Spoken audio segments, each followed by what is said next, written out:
거룩하시고 은혜로우시고 자비로우신 우리 아버지 하나님 감사합니다.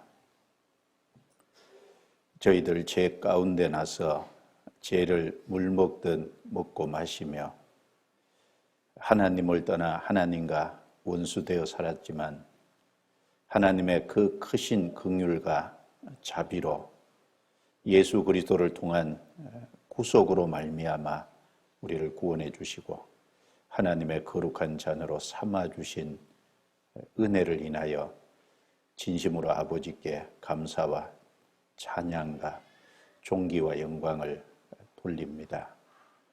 오늘 구원을 받고 또 그리스도 안에서 한 가정을 이룬 청년의 젊은 그리스도인 가정을 이 가운데 함께 모아주시고 또 말씀으로 함께 교제케 해주신 것을 감사합니다. 시종을 도와주셔서 우리가 가정을 세우는데 또 가정이 주님께 쓰임받는데 도움이 되는 귀한 시간이 될 수 있도록 도와주옵소서. 우리의 생각을 버리고 주의 기뻐하시고 선하시고 온전하신 뜻이 무엇인지 분별케 해주시고 이런 시간을 통해서 우리의 연약한 부분이 무엇인지를 알고 또 고쳐가고 하나님께 헌신되고 하나님이 즐거이 받으시는 가정이 되게 해 주시옵소서. 한 시간을 온전히 주께 의탁합니다. 저희를 구원해 주신 주 예수님 이름으로 기도드려옵니다. 아멘.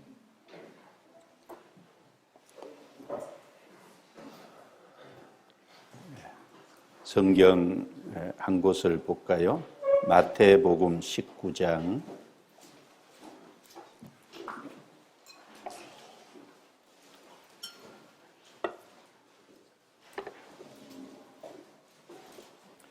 마태복음 19장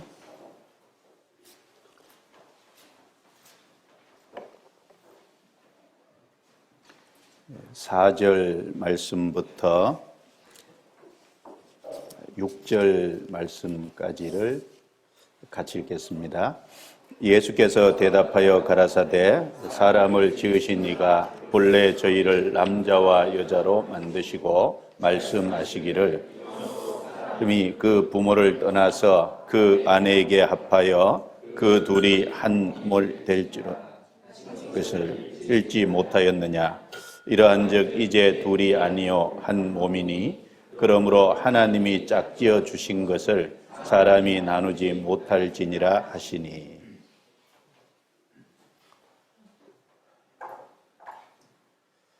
인쇄물은 준비할까 말까 그러다가 준비를 했습니다.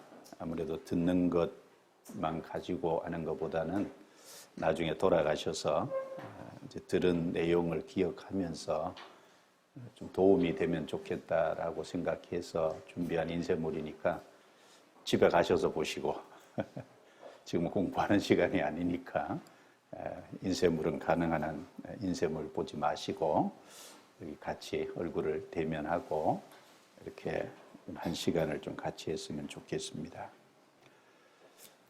제가 하나 여쭤볼게요. 그리스도인에게 가정이라는 의미가 어떤 의미일까요? 깊이 생각을 좀 해보셨어요? 아마 결혼하기 전에 생각을 해봤을 거고 결혼한 후에도 아마 생각을 해봤을 건데 가정이라는 것이 어떤 의미죠? 제가 질문한 거예요. 예. 대답 한번 해봐요. 누가? 그리스도인에게 가정이 뭘까? 물론 세상 사람들이 생각하는 가정이라는 의미하고 그리스도인이 생각하는 가정의 의미하고 물론 겹치는 부분도 있고 또 전혀 다른 부분도 있을 거예요. 일단은 가정 그러면 이제 그리스도인이든 세상 사람이든 간에 가정은 쉼터다 재충전의 장소다, 또 안식처다, 이런 그런 표현을 아마 쓸 수 있을 거라고 생각합니다. 누구든지 좀 쉽게 쉴 수 있고 또는 편안한 안식처를 제공하는, 또 힘들 때 쉼으로 말미암아 또 가족의 사랑과 교제로 말미암아 재충전할 수 있는 그런 귀한 장소임에 틀림이 없습니다. 그런데 그리스도인에겐 거기에서 플러스해서 하나가 더 있는 거죠. 그리스도인에게는 가정은 영적인 일터라고 할 수 있을 겁니다. 단지 쉼터로 끝나는 것이 아니죠. 구원받은 사람은 엄밀한 의미에서 이 땅에서는 진정으로 안식할 곳이 없어요. 물론 가정이 잠깐의 쉼터가 되고 안식처가 되고 재충전의 장소가 될 수 있지만, 구원받은 사람이 이 땅에 있는 동안은 가정도 하나님 앞에 일터입니다. 바로 영적인 일터다라고 생각을 해야 될 거예요. 바로 말씀을 실천하는 장소고, 또 가정에 자녀가 태어나면 자녀에게 말씀을 가르치는 장소가 되고, 또 부부 사이, 남편과 아내 사이는 서로 훈련과 연단을 받는 장소기도 하잖아요. 그리고 가정은 또 교회로서 교제하는 장소기도 하고, 또 가정은 하나님 앞에 기이 쓰임받는 전도의 장소로 활용되는 곳이기도 합니다. 그래서 크게 두 가지, 세상 사람들이 생각하는 것처럼 쉼터고 안식처의 개념인 동시에 영적인 일터다, 이렇게 크게 두 가지로 좀 구분을 해볼 수 있을 거예요. 가정이라는 것은 틀림없이 쉼터가 맞죠. 여기 잠깐 볼까요?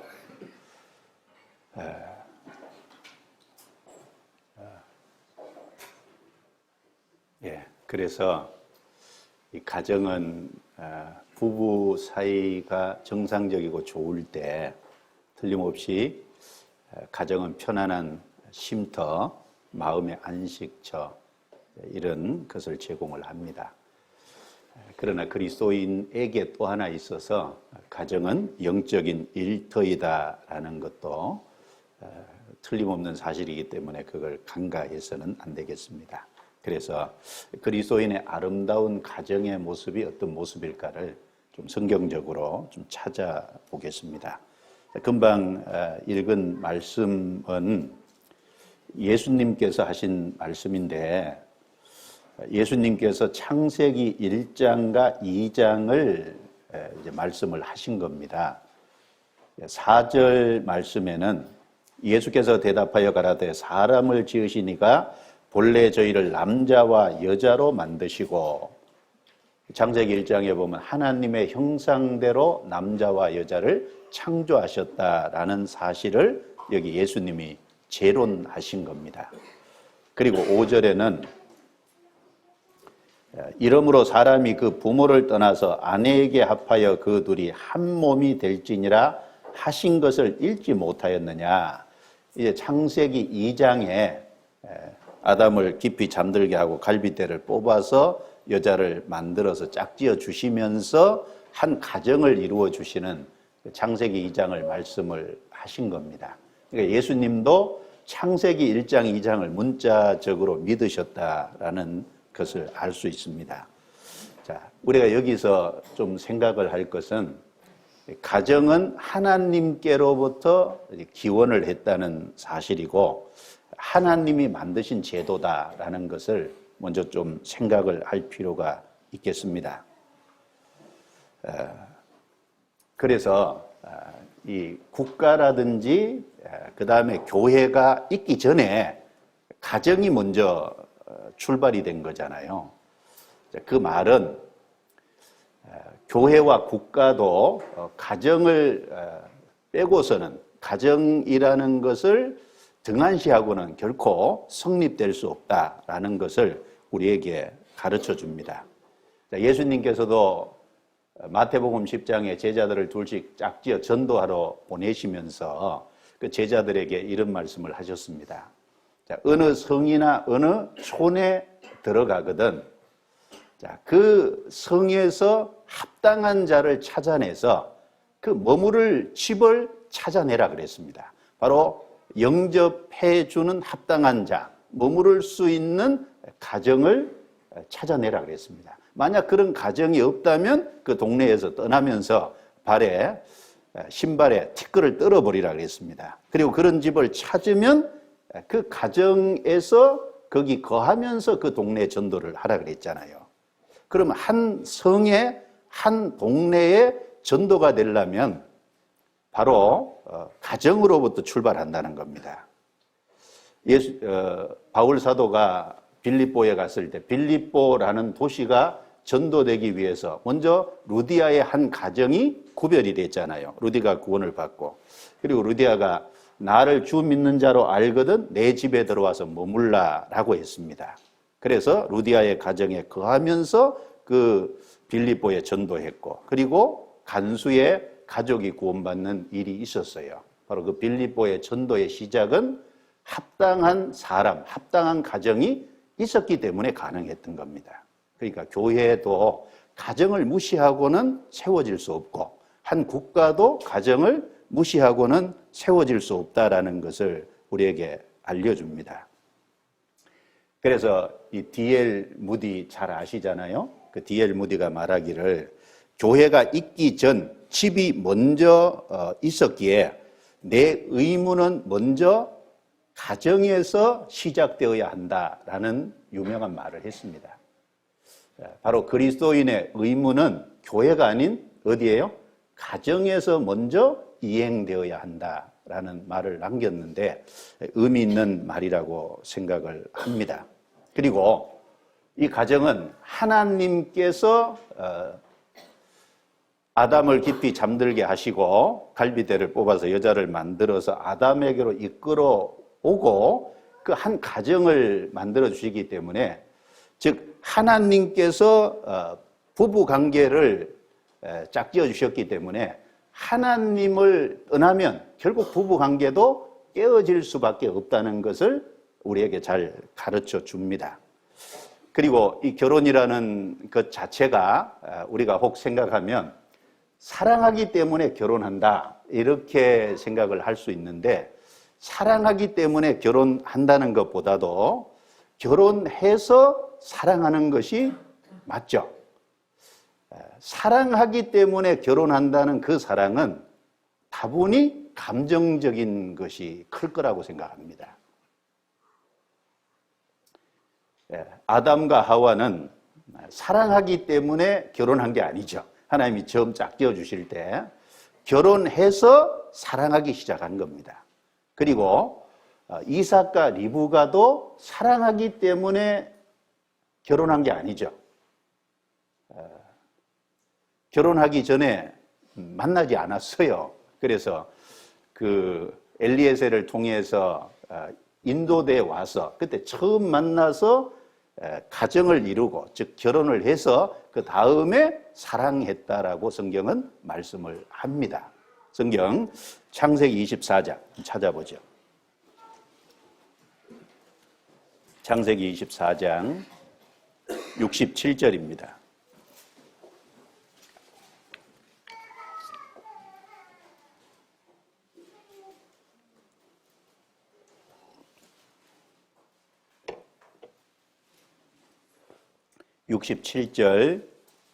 창세기 24장 67절입니다.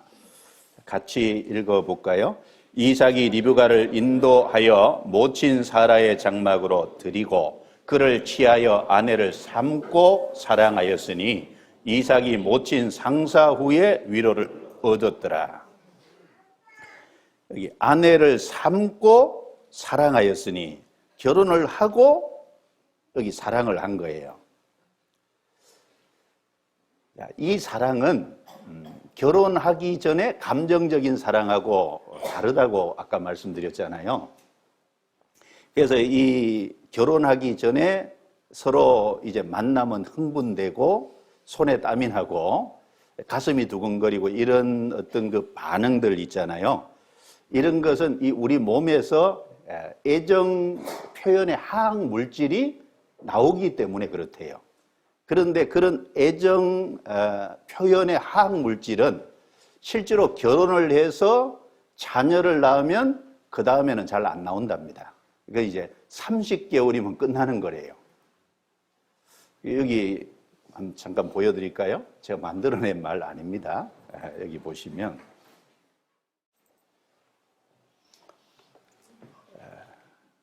가슴 뛰는 가슴 뛰는 사랑은 길어야 30개월 이렇게 얘기했잖아요.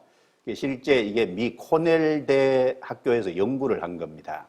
애정 유발 화학 물질은 2년 반 동안만 분비된대요. 그래서 이것을 무려 여기 보면 5,000명을 인터뷰하고 이런 결론을 얻었다고 하는데, 특히 아이를 낳으면 애정 화학 물질은 더 이상 생성되지 않는 것으로 조사됐다, 이렇게 말을 합니다. 그러니까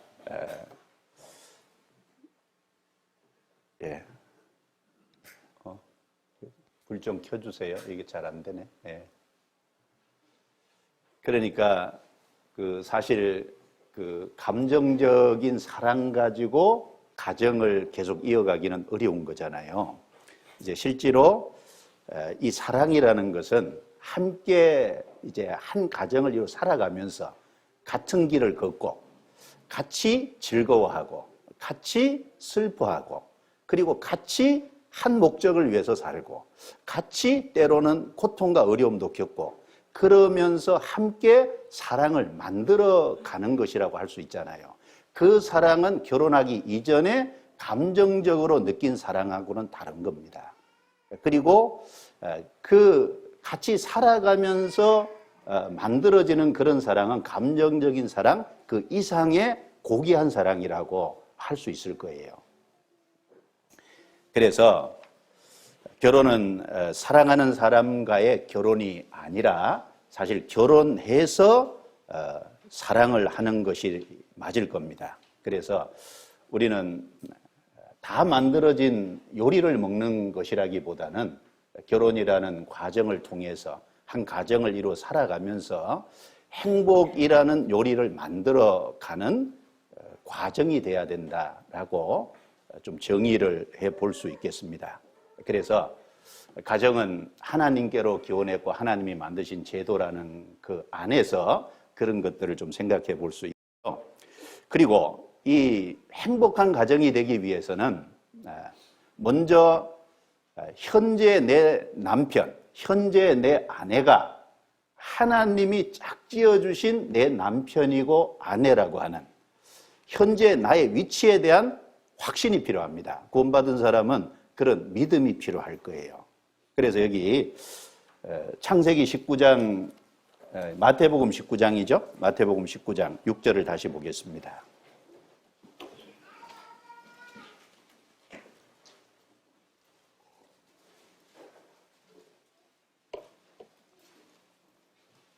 마태복음 19장 6절 다시 읽어볼까요? 이러한즉 이제 둘이 아니요 한 몸이니 그러므로 하나님이 짝지어 주신 것을 사람이 나누지 못할지니라 하시니.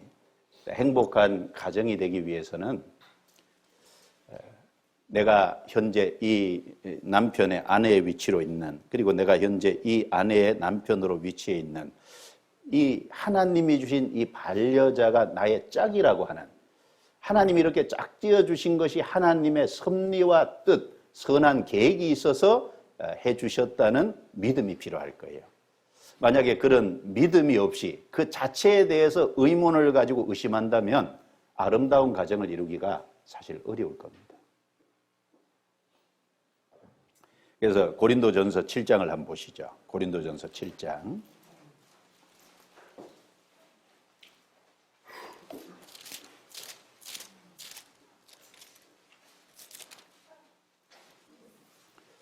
(17절입니다) 17절 같이 읽어볼까요? 오직 주께서 각 사람에게 나눠주신 대로 하나님이 각 사람을 부르신 그대로 행하라. 내가 모든 교회에서 이와 같이 말하노라. 자, 그런데 여기 앞에 내용은 11절부터 보면 결혼한 상태에서 한 사람이 먼저 구원을 받았어요. 그러면 이제 한 사람은 안 믿는 자와 믿지 않는. 이럴 때 어떻게 해야 되냐? 아내로 인해서 남편이 구원받을지 어떻게 아냐? 그리고 남편으로 인해서 아내가 구원받을지 어떻게 아냐? 만약에 두 사람이 갈라서면 자녀도 깨끗이 못하니까 하나님이 그런 상황을 주신 것은 하나님의 섭리와 뜻이 있다. 그러니까 17절에 나눠주신 대로 각 사람을 부르신 그대로 행하라 그랬습니다. 믿지 않는 불신자의 남편과 아내를 둔 그런 상황도 하나님이 나눠주신 섭리와 뜻이 있다면은 구원을 받아서 그리고 하나님께서 짝지어 주셔서 한 가정을 이루는 두 사람이 다 구원받은 사람으로 이루어진 이 부부관계는 말할 것도 없죠. 하나님의 선한 뜻과 계획이 분명히 거기 있을 겁니다. 현재 아내와 남편을 주신 것이 우연처럼 보일 수 있을 겁니다. 그러나 우연이 아니라 뭔가 거기에 하나님의 선한 계획과 뜻이 있어서 주신 것이다. 이 내 위치가 하나님이 주신 위치다라고 하는 확신이 꼭 필요할 겁니다. 성경의 룻기에 보면요, 룻과 보아스가 만나는 장면이 나오는데 원래 룻이 모압 여자잖아요. 그런데 시어머니 나오미를 따라서 나오미가 섬기는 이스라엘의 하나님을 섬기려고 이스라엘 땅으로 온 거예요. 그런데 이스라엘 땅으로 왔는데 생계를 꾸려갈 일이 막막하잖아요. 그래서 마침 추수 때니까 시어머니를 공개하기 위해서 밭에 나가서 이삭을 줍는데 우연히 보아스의 밭에 이르렀더라 이렇게 말을 했어요. 성경에 틀림없이 우연이라는 단어를 사용했어요. 한번 볼까요? 룻기 2장. 룻기 2장입니다.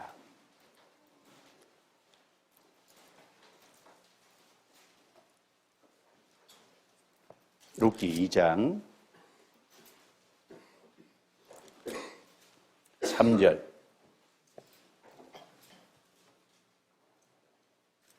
같이 읽어볼까요?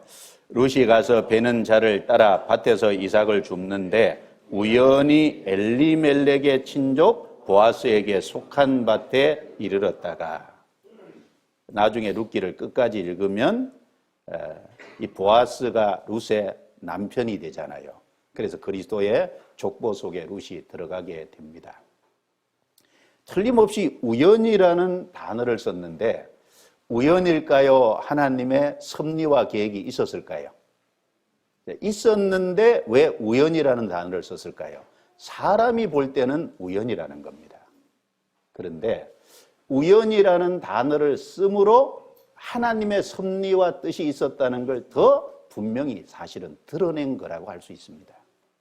그래서 룻과 보아스는 만나는 그 순간부터 하나님의 선한 계획이 있었다는 거예요. 이 우연이라는 단어가 성경에 열왕기상 22장 34절에 또 한 번 나옵니다. 아합 왕은 북이스라엘의 가장 악한 왕 중에 하나잖아요. 이세벨이라는 그 시돈 왕의 딸인 그 이세벨을 맞아들여서 그 이세벨이 섬기는 우상을 섬기게 됐고, 그리고 하나님을 섬기는 선지자들을 죽이는, 그래서 악을 행하는 그 아합을 하나님이 죽이기로 결정을 했어요. 그래서 전쟁터에 나가면 하나님이 죽이겠다고 경고를 하니까 이 아합이 미가 선지자의 말을 듣고 왕복이 아닌 일반 병사의 옷을 입었어요. 그리고 전쟁에 참가했습니다. 그런데 이 적인 한 병사가 우연히 화살을 당겼는데 이 아합 왕의 갑옷 솔기를 쏜 겁니다. 갑옷 솔기라는 건 갑옷을 이어는 이음매 부분. 갑옷에 맞으면 안 죽잖아요. 근데 갑옷을 이은 이음매 부분에 정확하게 맞은 거예요. 근데 거기서도 우연이라고 했습니다. 사실은 우연이 아니라 이미 하나님이 죽이고 계셨다고 작정하셨고, 그 하살이 날아가서 아합 왕이 그게 치명상이 돼 죽은 것은 악에 대한 하나님의 심판이었습니다. 그래서 성경에 우연이라는 단어를 이렇게 사용을 할 때 세상 사람이 볼 때는 정말 우연이죠. 한 병사가 적을 향해서 무조건 하살을 쐈는데 그게 아합 왕의 갑옷솔기에 맞을 이유가 뭐예요? 그 하살의 조종사는 사실 하나님이십니다. 우연처럼 보이지만 필연이었고, 마찬가지 여기 룻과 보아스의 모습도 마찬가지입니다. 그것처럼 지금 여기 참석하신 우리 결혼한 청년 형제 자매님들, 자, 나의 반려자, 내 아내, 내 남편, 현재 내가 이 가지고 있는 위치가 하나님의 선한 뜻과 하나님의 계획이 있었다는 그 믿음을 가질 필요가 있습니다. 그런 믿음이 있을 때 그 가정이 아름다운 가정으로, 행복한 가정으로 나아갈 수 있을 거예요. 그 믿음이 흔들린다면 결코 행복한 가정을 이룰 수가 없겠죠. 그래서 우연처럼 보일 수 있더라도 그러나 결코 우연이 아닙니다. 그래서 잠언 3장 6절에 보면 너는 범사의 그를 인정하라. 그리하면 내 길을 지도하시리라. 범사에 인정하라 그러는데 하물며 인륜지 대사인 가장 중요한 일 중에 하나인 나의 아내와 나의 남편을 맞은 일인데 그게 보통 큰일이겠어요? 그것부터 인정할 때 하나님이 그 걸음을 이끌어 주실 수 있을 겁니다. 구원을 받은 사람의 걸음을 계획하시고 주관하시는 분이 누구십니까? 하나님이십니다. 그래서 예레미야 10장 23절에도 보면 여호와여 내가 알거니와 인생의 길이 자기에게 있지 아니하니 걸음을 지도함이 걷는 자에게 있지 아니함이니이다. 우리는 걷는 자고 우리 걸음을 지도하는 하나님이 계십니다. 그래서 그 사실에 대해서 확신을 해야 될 거예요. 혹시 우리 마음속에 저 형제였으면 더 좋았을 뻔했는데 저 자매가 내 자매가 됐으면 얼마나 좋았을까. 엉뚱한 생각하지 말아요. 그 어처구니 없는 생각이죠. 그런 생각을요 마음에서 딱 빼가지고요 멀리 내던져 버려요. 잠언 18장 22절에 보면 아내를 얻는 자는 복을 얻고 여호와께 은총을 받는 자니라 라고 말씀을 했어요. 현재 아내와 남편을 얻었다는 건 하나님께 복을 얻은 거예요. 그리고 은총을 받고 있는 사람이다 이렇게 말했습니다. 그러면 우리가 역으로 한번 생각해 볼 수 있겠죠. 내 아내는 나 같은 남편을 얻은 것이 은총이라고 생각할 수 있을까? 혹 반대로 내 남편은 나 같은 아내를 얻은 것을 하나님께 은총을 받은 것이라고 적어도 생각하는 그런 생각을 갖고 있을까? 그래서 내가 그런 행동을 했는가? 오히려 우리 자신의 모습을 돌아봐야 될 겁니다. 그래서 그런 확신을 가지고 좋은 가정을 만들어 가야 될 겁니다. 그리고 결혼에 3대 요소가 있을 거예요. 오늘은 이제 말씀을 통해서 전반적인 걸 좀 말씀을 드리려고 합니다. 창세기 2장 24절 찾아보죠.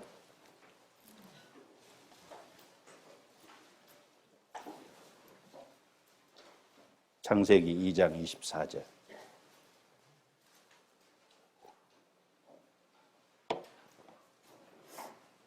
같이 읽겠습니다. 이러므로 남자가 부모를 떠나 그 아내와 연합하여 둘이 한 몸을 이룰지로다. 여기 중요한 결혼의 3대 요소가 여기 있습니다.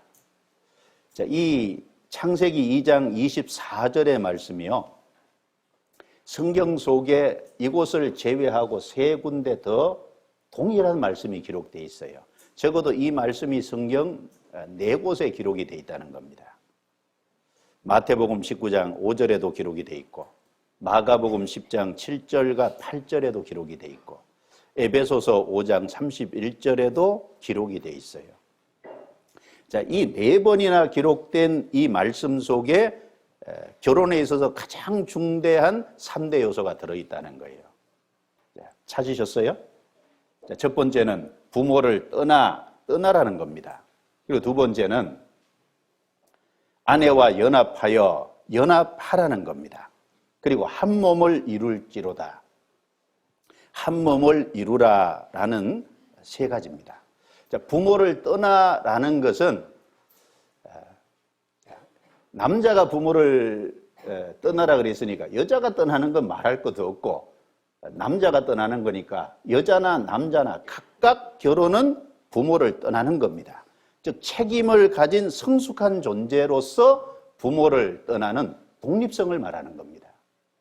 결혼은 이제 독립하는 겁니다.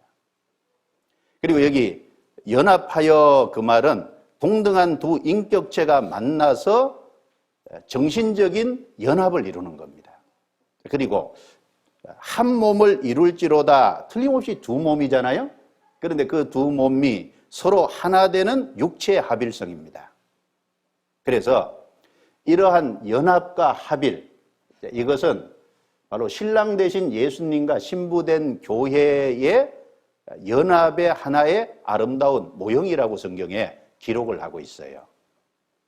그래서 이 에베소서 5장 31절과 32절에 이러므로 남자가 부모를 떠나 그 아내와 연합하여 그 둘이 한 육체가 될지니 이 비밀이 크도다. 내가 그리스도와 교회에 대하여 말하노라.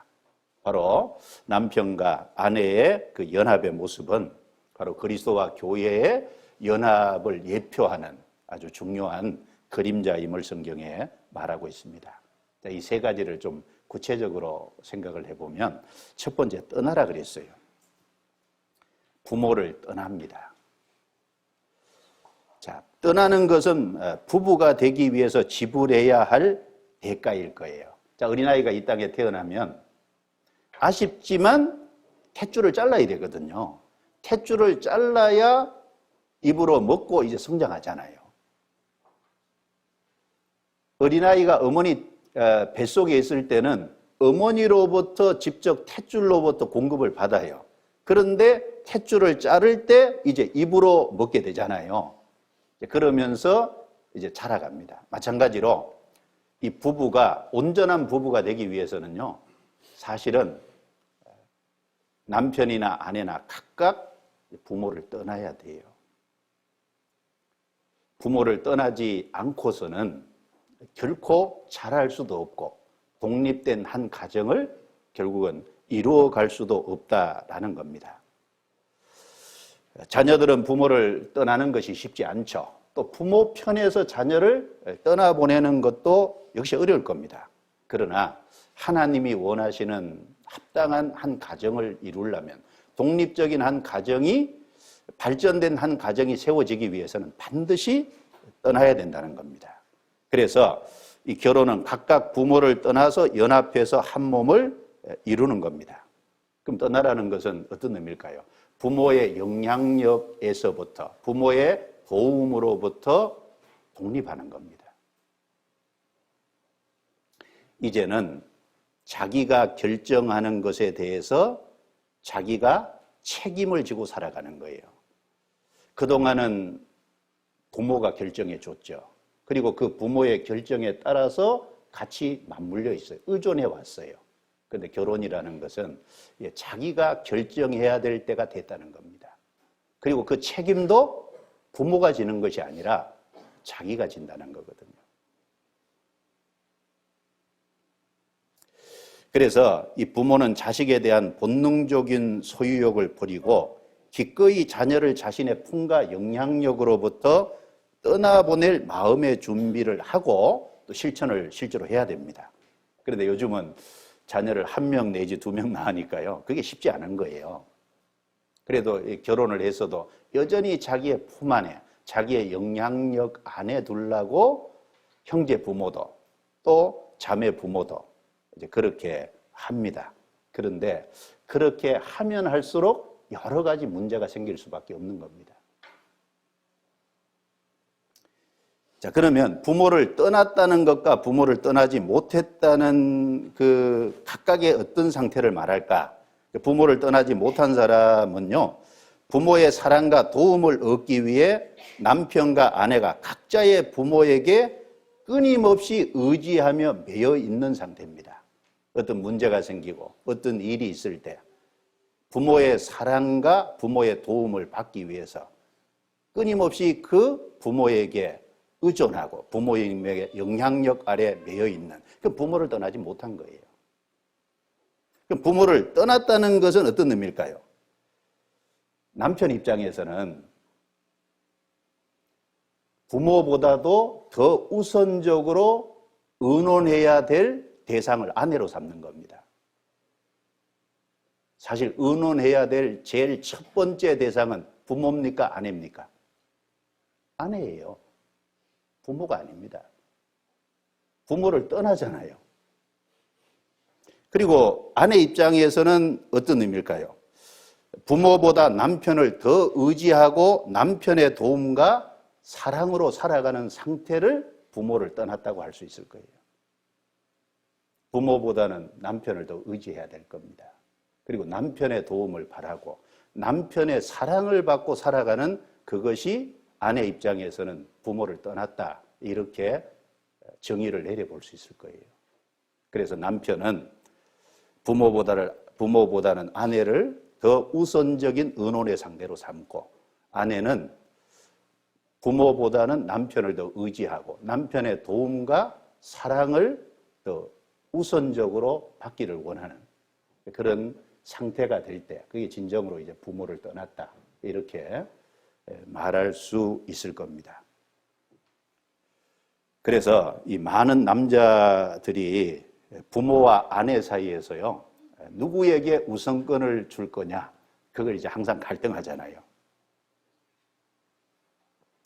그리고 아내 역시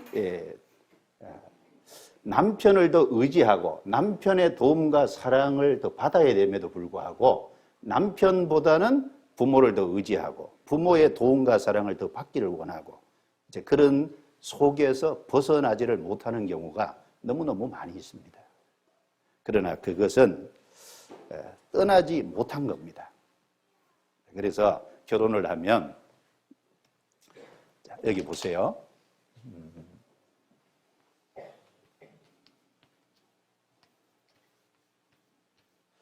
자, 부부는 가장 가까운 존재예요. 그래서 이제 우선순위를 정해본다면, 물론 남편과 아내의 최우선순위는 하나님입니다. 그런데 보이지 않는 하나님을 뺀 상태에서 가장 첫 번째 우선순위는 누가 돼야 되냐? 부모도 아니고 자식도 아닙니다. 자, 아내의 부모가 있을 거예요. 그리고 남편의 부모가 있을 겁니다. 그런데 우선순위는 아내와 남편, 여기가 돼야 된다는 겁니다. 이제 두 사람 사이에 자녀가 태어나겠죠. 딸도 태어나고 아들도 태어나는데, 자, 이제 나중에 시간 지나가면 아내는 자식이 1순위가 될 수 있어요, 잘못하면. 그런데 결코 아니라는 겁니다. 두 사람이 결혼을 했으면 이제 두 사람이 연합하는 것이 끝날 때까지, 누가 한 사람이 죽든지 주님이 오셔서 주님 앞에 갈 때까지 이제 가장 가까운 우선순위는 남편과 아내라는 겁니다. 그것이 부모를 떠나는 거예요. 그래서 첫 번째는 결혼의 제일 중요한 요소 중에 하나가 책임 있는 존재로 독립하는 겁니다. 책임 있는 존재로서 한 가정을 다시 가지는 거예요. 의사결정도 부모를 통해서 하는 것보다 두 사람이 의논해서 결정을 하고 그 책임도 두 사람이 져야 되는 겁니다. 자, 그리고 두 번째는 연합하라는 거예요. 이 합하다라는 말은 문자적으로는 악교풀로 붙이다, 이런 의미가 있는데, 악교풀 아세요? 악교풀 인터넷에 쳐보면 나오는데, 이 악교풀은 동물의 어떤 기름이라든가 생선의 어떤 기름, 이런 것을 끓여가지고 만든 아주 접착력이 강한 풀입니다. 그 악여풀로 종이 2장을 딱 붙여놓으면요, 그 다음에는 뗄 수가 없어요. 만약에 떼려고 하면 2장의 종이가 찢어져 버릴 겁니다. 자, 마찬가지로 부부도 아내와 남편이 연합됐다는 의미가 그런 의미라는 겁니다. 결혼을 했으면 더 이상 끊을 수 없다는 겁니다. 하나님이 짝지어 주신 것을 사람이 나누지 못할지니라. 만약에 이 연합된 부부를 갈라놓으려고 한다면 결국 2 사람 다 다치게 되고, 그리고 그 가운데서 태어난 자녀도 다치게 되는, 그럴 수밖에 없는 상황이라는 겁니다. 그래서 어떤 사람이 이런 말을 했어요. 이혼을 한다는 것은 마치 톱을 가지고 아이 한 사람을 세워놓고 머리에서부터 발끝까지 반으로 가르는 것이다.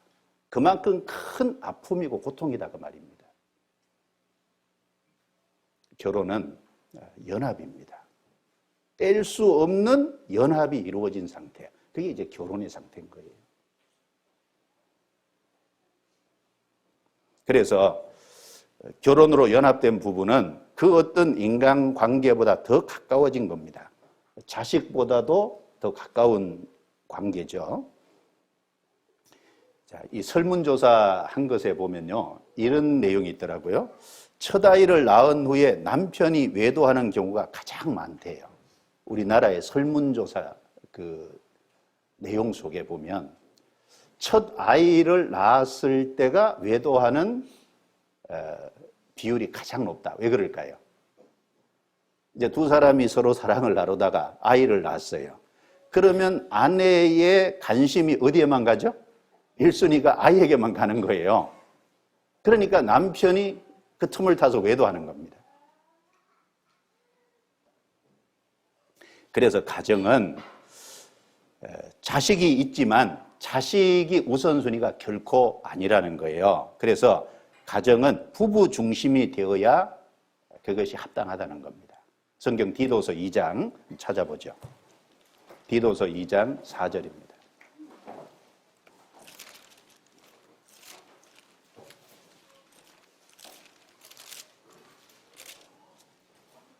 디도서 2장 4절.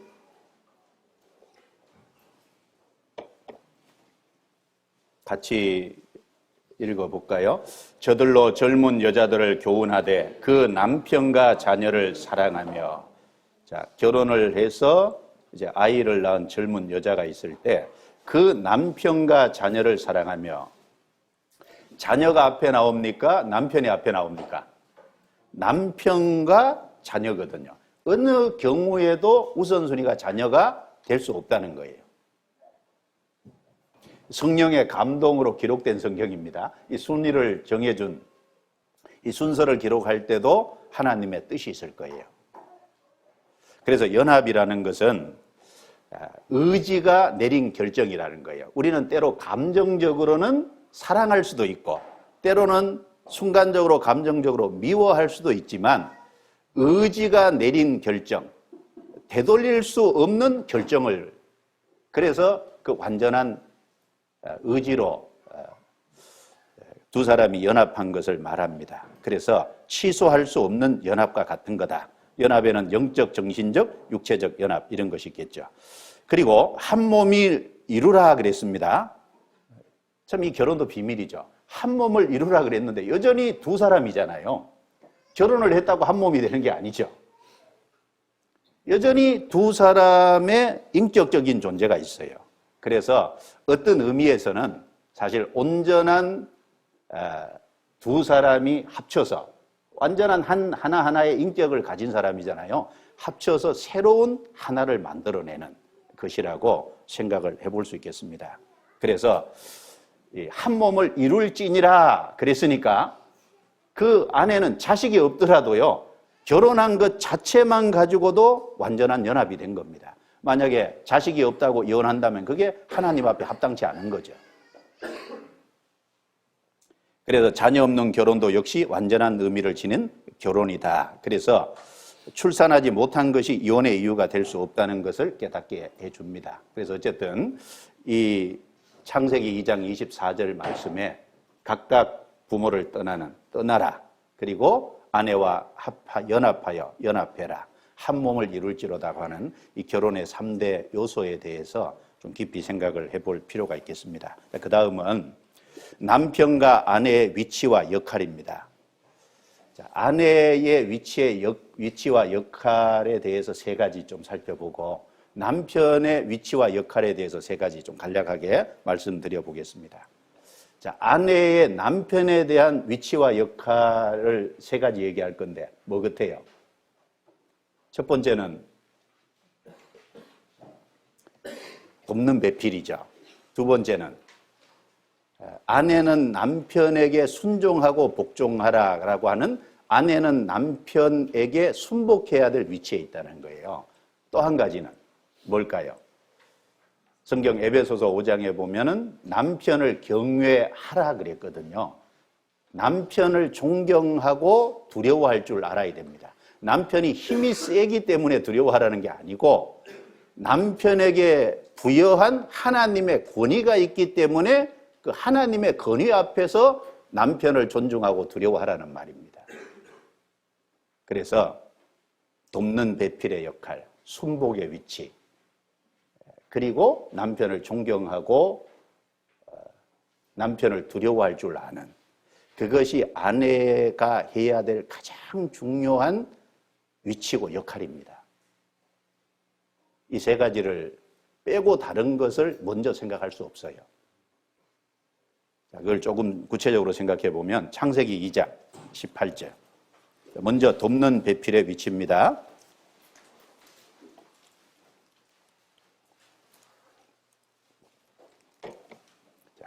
아내의 위치와 역할에 대해서 얘기할 때는요, 남편들은 기막아도 돼요.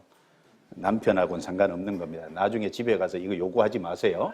요구하라고 한 게 아니라 아내가 스스로 자원해서 해야 될 몫이에요. 남편이 요구할 권리는 없어요. 네? 네. 남편은 기막아도 상관없어요. 네? 네. 창세기 2장 18절 같이 읽어볼까요? 여호와 하나님이 가라사대 사람의 독처하는 것이 좋지 못하니 내가 그를 위하여 돕는 배필을 지으리라 하시니라.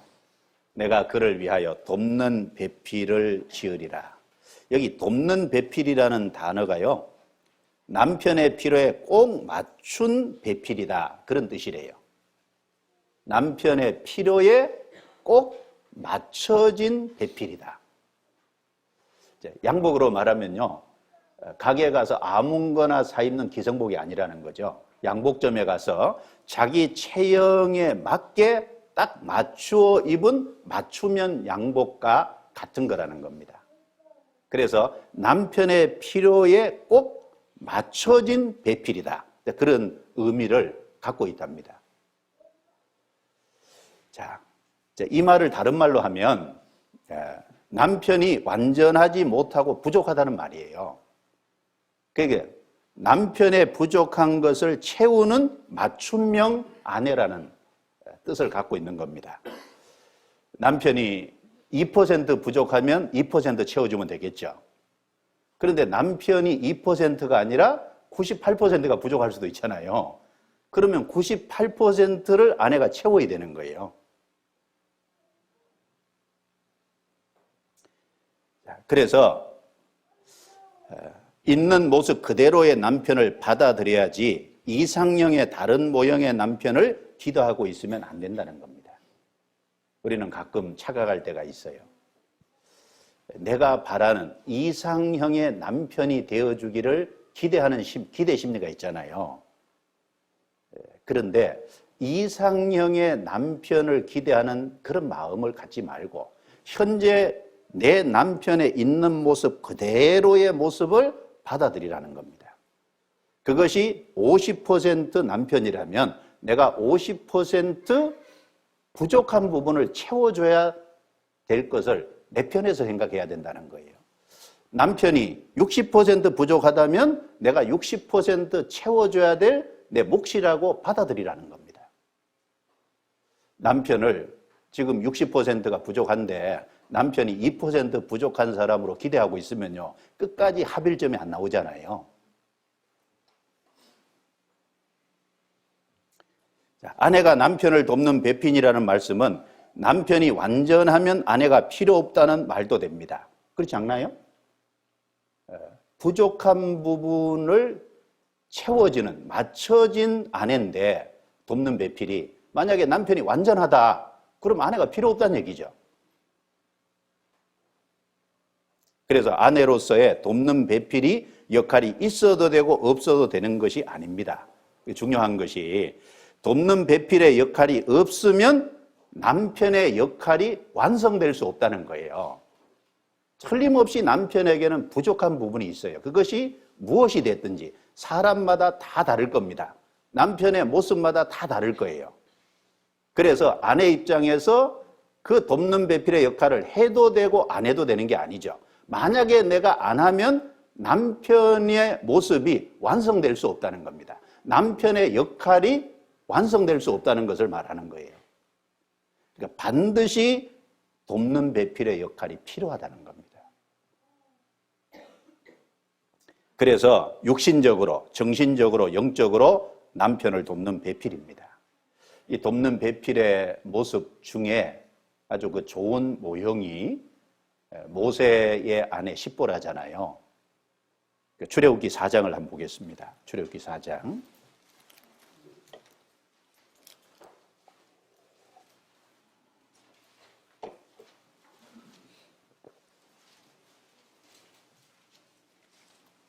출애굽기 4장입니다. 24절부터 26절까지 같이 읽어볼까요? 여호와께서 길의 숙소에서 모세를 만나사 그를 죽이려 하시는지라 십보라가 차도를 취하여 그 아들의 양피를 베어 모세의 발 앞에 던지며 가로되 당신은 참으로 내게 피남편으로다 하니 여호와께서 모세를 놓으시니라. 그때 십보라가 피남편이라 함은 할례를 인함이었더라. 하나님이 모세를 따로 불러서 애굽에 이스라엘 백성을 이끌어내는 지도자로 보내셨어요.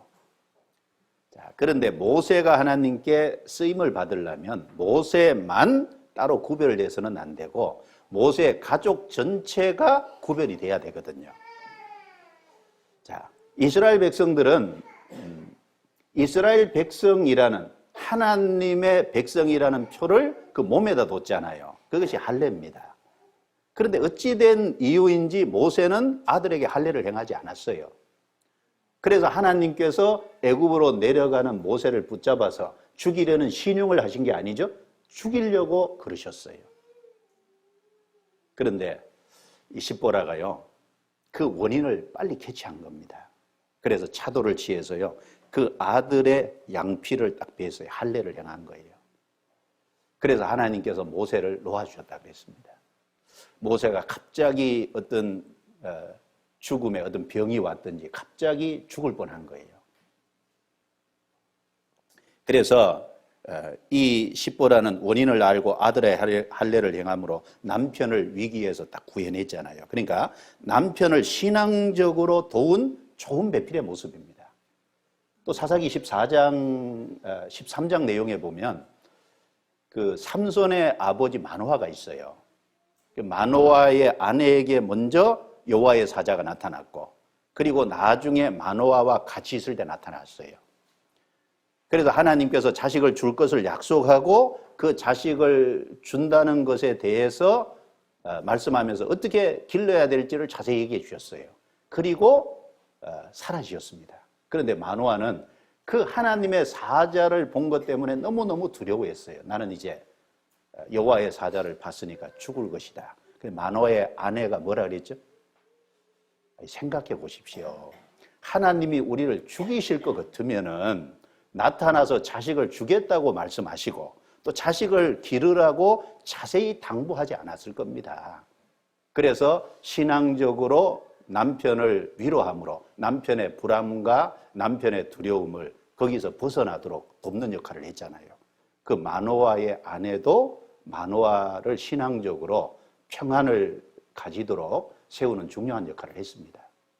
그런 것은 좋은 모형이 될 거예요. 돕는 배필의 모습이죠. 즉 아내는 돕는 배필로서의 역할을 할 때 가장 아름다운 겁니다. 우리가 가끔 이제 인생을 살다 보면 남편이 하는 모습이 마음에 안 들 때가 많이 있을 거예요. 있죠. 그리고 남편을 이제 탁 밀쳐내고, 아이, 저리 가라고 내가 하겠다고. 그러고 싶은 마음이 있을 수도 있을 거예요. 그리고 또 어떤 가정의 아내는 그렇게 실제 삽니다. 그런데 그것은 어디까지나 성경에서 말씀하는 돕는 배필의 역할은 결코 아닙니다. 하나님이 창세기에 물들은 생물로 번성케 하라. 궁창의 하늘에는 새가 나르라 라고 말씀하셨습니다. 새는 하늘이라는 영역이 따로 있어요. 물고기는 물이라는 영역이 따로 있습니다. 바로 그 하나님이 정해주신 한계 안에서 살 때 자유로운 거예요. 새는 하늘을 나를 때 자유롭고 물고기는 물속에 있을 때 자유롭고 거기가 가장 안전한 거예요.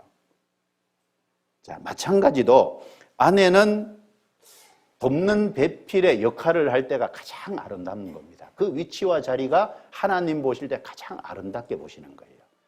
나는 남편이 마음에 안 들어서 남편을 제키고 내가 주도적으로 해나가려고 하지만, 자, 나는 그래서 속이 시원할지 모르지만 하나님이 보실 때는 아름답게 보시지 않습니다. 그리고 물론 내 마음이 후련할지 몰라도 조금 지나고 나면요, 괜히 했네 그러죠. 후회가 되잖아요. 자기 마음도 결과적으로 편하지 않습니다. 자, 아내는 그리고 그 위치로 인해서 남편을 향해서 영향력이 있을 수밖에 없어요. 영향력. 그래서 이런 말이 있습니다. 세상을 이끌어가는 것은 남자다. 그러나 그 남자를 움직이는 것은 여자다. 그런 말을 했어요. 언론 보면 남자들이 막 대단한 일을 하는 것 같지만요, 그 남자들 배후에 보면 그 남자들을 배후에서 도와주고 그 일을 할 수 있도록 기초돌 같은 받쳐주는 아내들이 있는 거예요, 실제로. 자, 그래서 하와는 사단의 거짓에 속아서 돕는 배필로서의 역할을 망각한 결과 에덴 동산에서 하나님이신 귀한 가정을 망쳐놨습니다. 돕는 배필의 역할인데 그 돕는 배필의 역할을 망각하고 자기가 마귀의 말을 듣고 따먹었잖아요. 그리고 남편에게도 자기의 선택에 동일한 선택을 하도록 인정적으로 부추김으로 말미암아 결국은 가정을 망쳐놓은 겁니다. 자, 그런데 그 이후로, 그런 에덴 동산에서 인간의 타락 이후로 아내는 남편을 향한 하나님이 원래 의도하신 선한 영향력보다는 악한 영향력을 행사하는 경우가 이 세상에 많아지게 된 거예요. 그래서 구약 이스라엘 아합 왕의 범죄 뒤에는 이세벨이라는 그의 악한 아내가 있었잖아요. 그래서 열왕기상 21장 25절에 보면 예로부터 아합과 같이 스스로 팔려 여호와 보시기에 악을 행한 자가 없음은 저가 그 아내 이세벨에게 충동되었음이니라. 아합 왕이 가장 악한 왕이 됐던 그 배후에는 악한 영향을 했던 이세벨이라는 여자가 있었어요. 물론 아합은 핑계할 수 없죠. 스스로 팔려 그랬잖아요. 아합은 자기가 악의 길을 걷기로 자기가 이미 결정을 했어요. 그런데 이세벨이 충동하지 않았으면 그렇게까지는 악한 왕이 안 됐을 수 있을 거예요. 왜? 아합은 우유부단한 사람이니까. 그런데 자기가 악을 결정했고, 그리고 이세벨이 충동하니까 훨씬 악쪽으로 확 기울어진 겁니다. 그리고 삼손의 뒤에는 들릴라가 있었고, 그 사도행전 5장에 보면 아나니아, 삽비라 나오지 않습니까? 아나니아 뒤에는 삽비라가 있었고, 그리고 구약의 여호수아에 보면은 아간 뒤에는 그 범죄를 묵인하는 그의 아내와 가족이 있었습니다. 그래서 이 아내는 그 남편의 옆에 있기 때문에 선한 영향력이든 악한 영향력이든 그 위치로 인해서요, 영향력이 행사될 수밖에 없다는 거예요. 그런데 타락 이후에 선한 영향력보다는 악한 영향력이 훨씬 크게 미쳐지는 겁니다. 우리가 이 살아가는 이 세상을 한번 잘 보세요. 시간이 지나가면서 악한 영향력이 더 크게 행사되는 것 같지 않아요? 그런데 하나님은 우리를 구원받게 하셔서 이제 구원 전에는 악한 영향력을 행사했을지라도 이제 구원받은 이후에는 주님의 말씀 안에서 선한 영향력으로 돌아가는 돕는 배필의 역할을 하도록 이끌어 가시는 겁니다.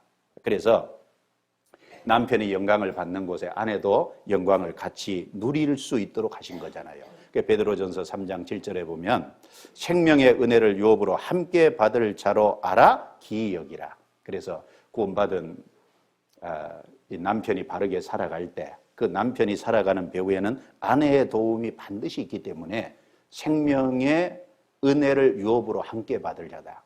그게 꼭 구원만 얘기하는 게 아니죠. 주님 앞에 갔을 때는 한 가정을 이루어서 살 때는 남편이 선하게 쓰임받을 때는 거기에 아내 몫이 틀림없이 있을 거예요. 그럴 수밖에 없거든요. 그래서 이 돕는 배필인데 우리 그리스도인 자매님들, 아내들은 잘 생각해야 될 거예요. 내가 선한 영향력을 행사하고 있냐? 내가 악한 영향력을 행사하느냐? 거기에 따라서 가정을 세울 수도 있고 가정을 허물 수도 있다는 심각한 문제가 있다는 걸 깊이 생각을 해야 될 거예요. 성경 잠언 12장. 그래서 여기 성경에 계속 대비에 대해서 말씀하죠. 잠언 12장 4절. 12장 4절.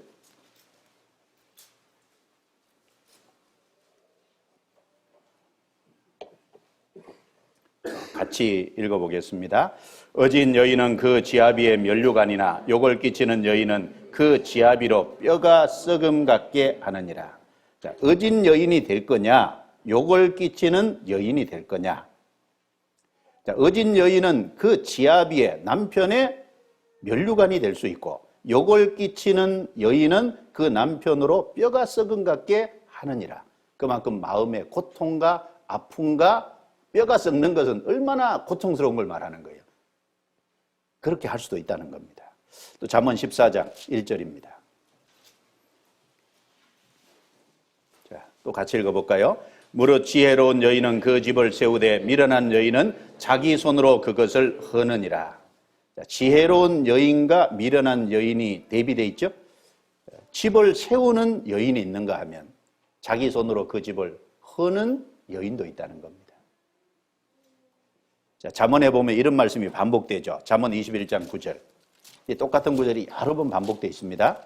잠언 21장 9절.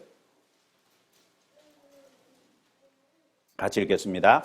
다투는 여인과 함께 큰 집에서 사는 것보다 움막에서 혼자 사는 것이 나으니라. 자, 하나님이 돕는 배필로 구원에서 선한 영향력을 행사하기 원하는데 같이 한 가정을 이뤘는데 짝이 된 남편이 움막에서 혼자 사는 것이 나을 뻔했다. 만약 이렇게 생각을 한다면 정말 불행한 가정이 아니겠어요?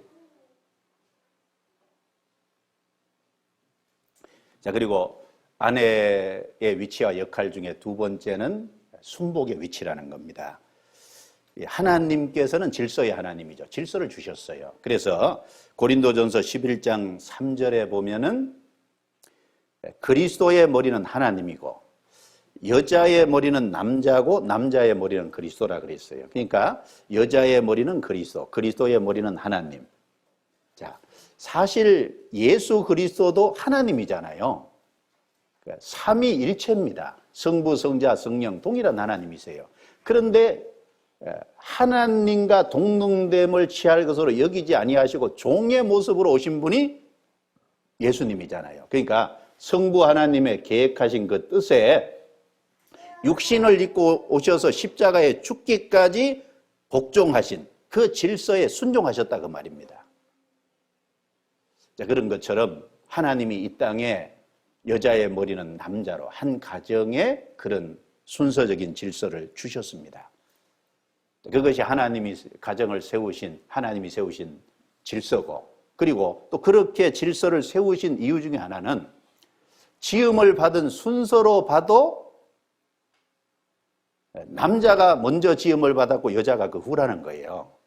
그리고 죄를 지은 순서를 봐도 여자가 먼저 죄를 짓고 남자는 그 여자의 죄를 지은 선택에 같이 동참했다는 겁니다. 그러니까 여러 가지 이유로 질서가 남자가 가정의 머리다. 그렇게 성경에 강조를 하고 있습니다. 고린도전서 11장에 자세히 말했죠. 그래서 성경 디모데전서 2장 찾아보겠습니다. 디모데전서 2장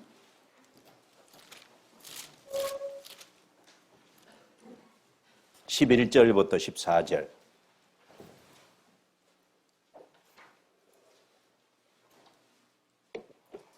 (11절부터) 14절 같이 읽어볼까요? 여자는 1절 순종함으로 종용이 배우라. 여자가 가르치는 것과 남자를 주관하는 것을 허락지 아니하노니 오직 종용할지니라. 이는 아담이 먼저 지음을 받고 이와가 그 후며 아담이 깨임을 보지 아니하고 여자가 깨임을 보아 죄에 빠졌음이니라. 지음을 받은 순서, 죄를 지은 순서, 이걸 거론하면서 여기 강조한 말씀이 1절 순종함으로 오직 종용할지니라. 1절 순종, 오직 종용. 이런 말씀을 하셨다는 거예요.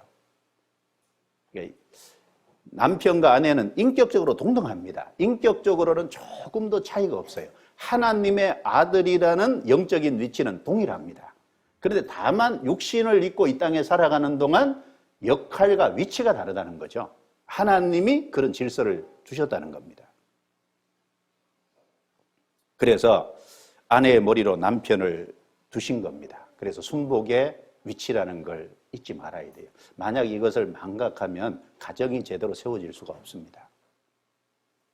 그래서 에베소서 5장 22절부터 24절에 아내들이여 자기 남편에게 복종하기를 주께 하듯 하라 그랬고, 24절에도 그러나 교회가 그리스도에게 하듯 아내들도 범사에 그 남편에게 복종할지니라. 그러면 이 말씀에 우리의 질문을 던져볼 수 있겠죠. 그럼 아내는 누구에게 순종해야 합니까? 아무 남자가 아니죠. 자기 남편이에요. 여러 남자에게 순종하라고 한 것이 아니라 자기 남편에게 순종하라고 한 겁니다. 그리고 복종의 정도는 어느 정도까지일까요? 주께 하듯 하라. 바로 구원받은 성도가 주님께 복종하듯이 아내는 남편에게 그렇게 복종하라 그랬습니다. 그리고 복종의 범위는 어디까지일까요? 그리스도 안에서 범사에라는 겁니다. 남편이 하나님 믿지 마. 그럼 그건 순종할 수 없죠. 자녀에게, 부모에게 순종하라고 하면서 주 안에서 부모에게 순종하라. 주 안에서라는 조건을 붙였잖아요. 아내도 마찬가지로 남편에게 순종할 때 그리스도 안에서 범사에라는 조건을 붙인 겁니다. 범사에인데 그리스도 안에서, 그리스도 안에 하나님의 뜻에 벗어난 건 순종할 수 없다는 겁니다. 그리고 아내는 남편의 건의가 하나님에게 위임받은 건의라는 사실을 믿음으로 받아들여야 합니다. 이게 중요하거든요. 자, 남편이 힘이 세서 남편에게 순종하고 복종하라 그 말 한 거 아니죠. 남편의 위치와 역할이 하나님이 세운 질서고 남편에게 준 그 질서와 권위가 하나님이 주신 권위이기 때문에 그걸 인정하고 믿음으로 받아들이라는 겁니다. 만약에 힘이 세서 두려워서 순복을 한다면 그 믿음으로 행하는 것이 아닙니다. 남편의 주신 위치 때문에 그런 겁니다. 그래서 하나님은 아내에게 행동의 한계선을 정해 놓으셨습니다. 사실 성경에 보면 욥기 38장, 예레미야 5장에 보면 파도가 막 세차게 뛰놀잖아요. 근데 세차게 뛰노는 그 파도가 하나님은 모래라는 곳 앞에 오면 그 파도가 딱 멈추도록 모래라는 딱 한계를 정했잖아요. 그러면 아내가 자유롭게 모든 것을 할 수 있는데 아내의 한계선은 어디일까? 딱 남편이라는 겁니다. 남편이라는 한계선을 하나님이 정해 놓으신 거예요. 그리고 그 남편이라는 한계 안에서 내가 자유롭게 활동하고 순종하고 복종하고 살면 그 모든 일의 결과나 행복은 누가 책임지죠? 남편이 책임지는 게 아닙니다. 사실 하나님이 책임지겠다는 거예요. 자, 그래서 아내가 한계선 밖을 벗어나면 어떡할까요? 그것은 그 결과나 책임을 누가 져야죠? 자신이 져야 되는 겁니다. 그래서 하나님이 남편이라는 한계선을 주셨기 때문에 정말 하나님의 책임 하에서 하나님 안에서 행복과 기쁨을 누리기를 정말 원한다면은 남편의 한계선을 넘어서지 말아야 되고 자기 인생을 자기가 계획해서 살아가려면 한계선 밖에 넘어가도 됩니다. 그럼 그 책임과 결과는 자기가 책임져야 될 거예요. 그래서 구약 성경에 보면요, 이 남편은 가정의 머리라는 위치를 주셨잖아요. 그 가정의 질서를 하나님이 소중하게 생각하시기 때문에 예를 들면 하나님께 뭘 아내가 서원했어요. 근데 그 서원을 할 때 남편이 그 서원의 내용을 알았어요. 근데 알면서도 그 서원한 것에 대해서 문제 삼지 않았어요. 그리고 그 서원을 하도록 그렇게 허락을 했다면 그 서원을 아내는 반드시 지켜야 됩니다. 그런데 만약에 그 서원을 아내가 할 때 남편이 그 서원에 브레이크를 걸었어요. 그러면 아내는 그 서원을 하나님께 행하지 않아도 됩니다. 그러니까 하나님께 하는 서원조차도 가정의 질서라는 것 때문에 남편이 무효시킬 수 있는 권한을 준 거예요. 그건 가정의 질서를 하나님이 얼마나 크게 생각하셨는지를 볼 수 있는 대목입니다. 성경에 민수기 30장 한번 보시죠. 민수기 30장.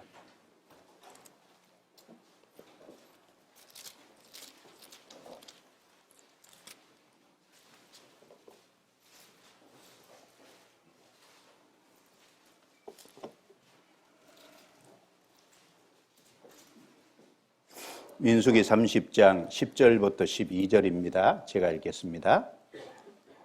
부녀가 혹시 그 남편의 집에 있어 서원을 하였다든지 마음을 제어하려고 서약을 하였다 하자 그 남편이 그것을 듣고도 아무 말이 없고 금함이 없으면 그 서원은 무릇 행할 것이요 그 마음을 제어하려는 서약은 무릇 지킬 것이니라. 그러나 그 남편이 그것을 듣는 날에 무효케 하면 그 서원과 마음을 제어하려던 일에 대하여 입술에서 낸 것을 무엇이든지 이루지 못하나니 그 남편이 그것을 무효케 하였은즉 여호와께서 그 부녀를 사하시느니라. 그래서 가정의 남편의 머리라는 그 위치 때문에 아내의 서원조차도 무효케 할 수 있는 권한을 주셨다는 겁니다.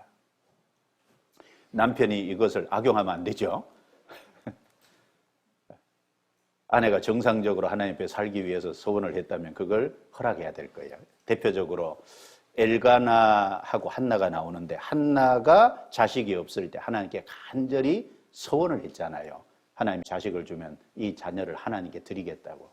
그리고 나중에 자식을 낳았을 때 그 서원을 자기가 지키겠노라고 엘가나에게 얘기했을 때 엘가나가 그 서원대로 이루기를 허락했어요. 그 서원을 지킨 겁니다. 그래서 베드로전서 3장 찾아보죠. 베드로전서 3장. 베드로전서 3장. 이 아브라함의 아내 사라의 모습은 아주 좋은 모습일 거예요. 베드로전서 3장 5절 6절 같이 읽겠습니다. 전에 하나님께 소망을 두었던 거룩한 부녀들도 이와 같이 자기 남편에게 순복함으로 자기를 단장하였나니 사라가 아브라함을 주라 칭하여 복종한 것 같이 너희가 선을 행하고 아무 두려운 일에도 놀라지 아니하므로 그의 딸이 되었느니라. 자, 거룩한 부녀들이라 그랬습니다. 그 중에 대표적인 예로 6절에 아브라함의 아내 사라를 들었어요. 사라는 자기 남편 아브라함을 주인이다 이렇게 칭해서 종처럼 복종했다는 겁니다.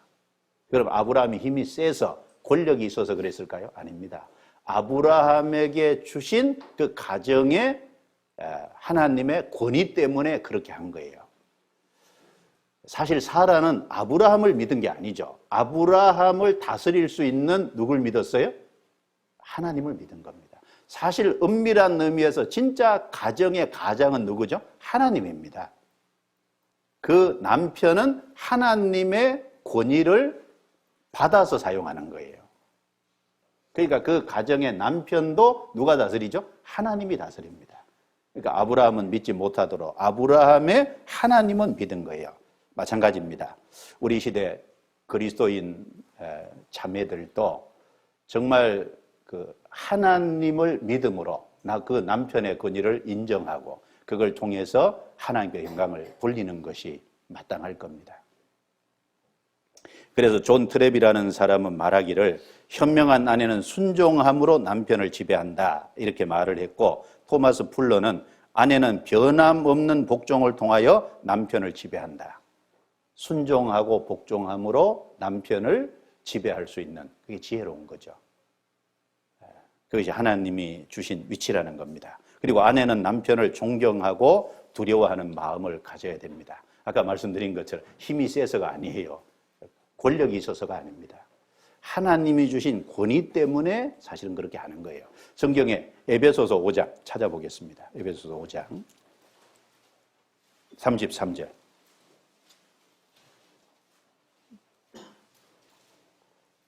33절 같이 읽겠습니다.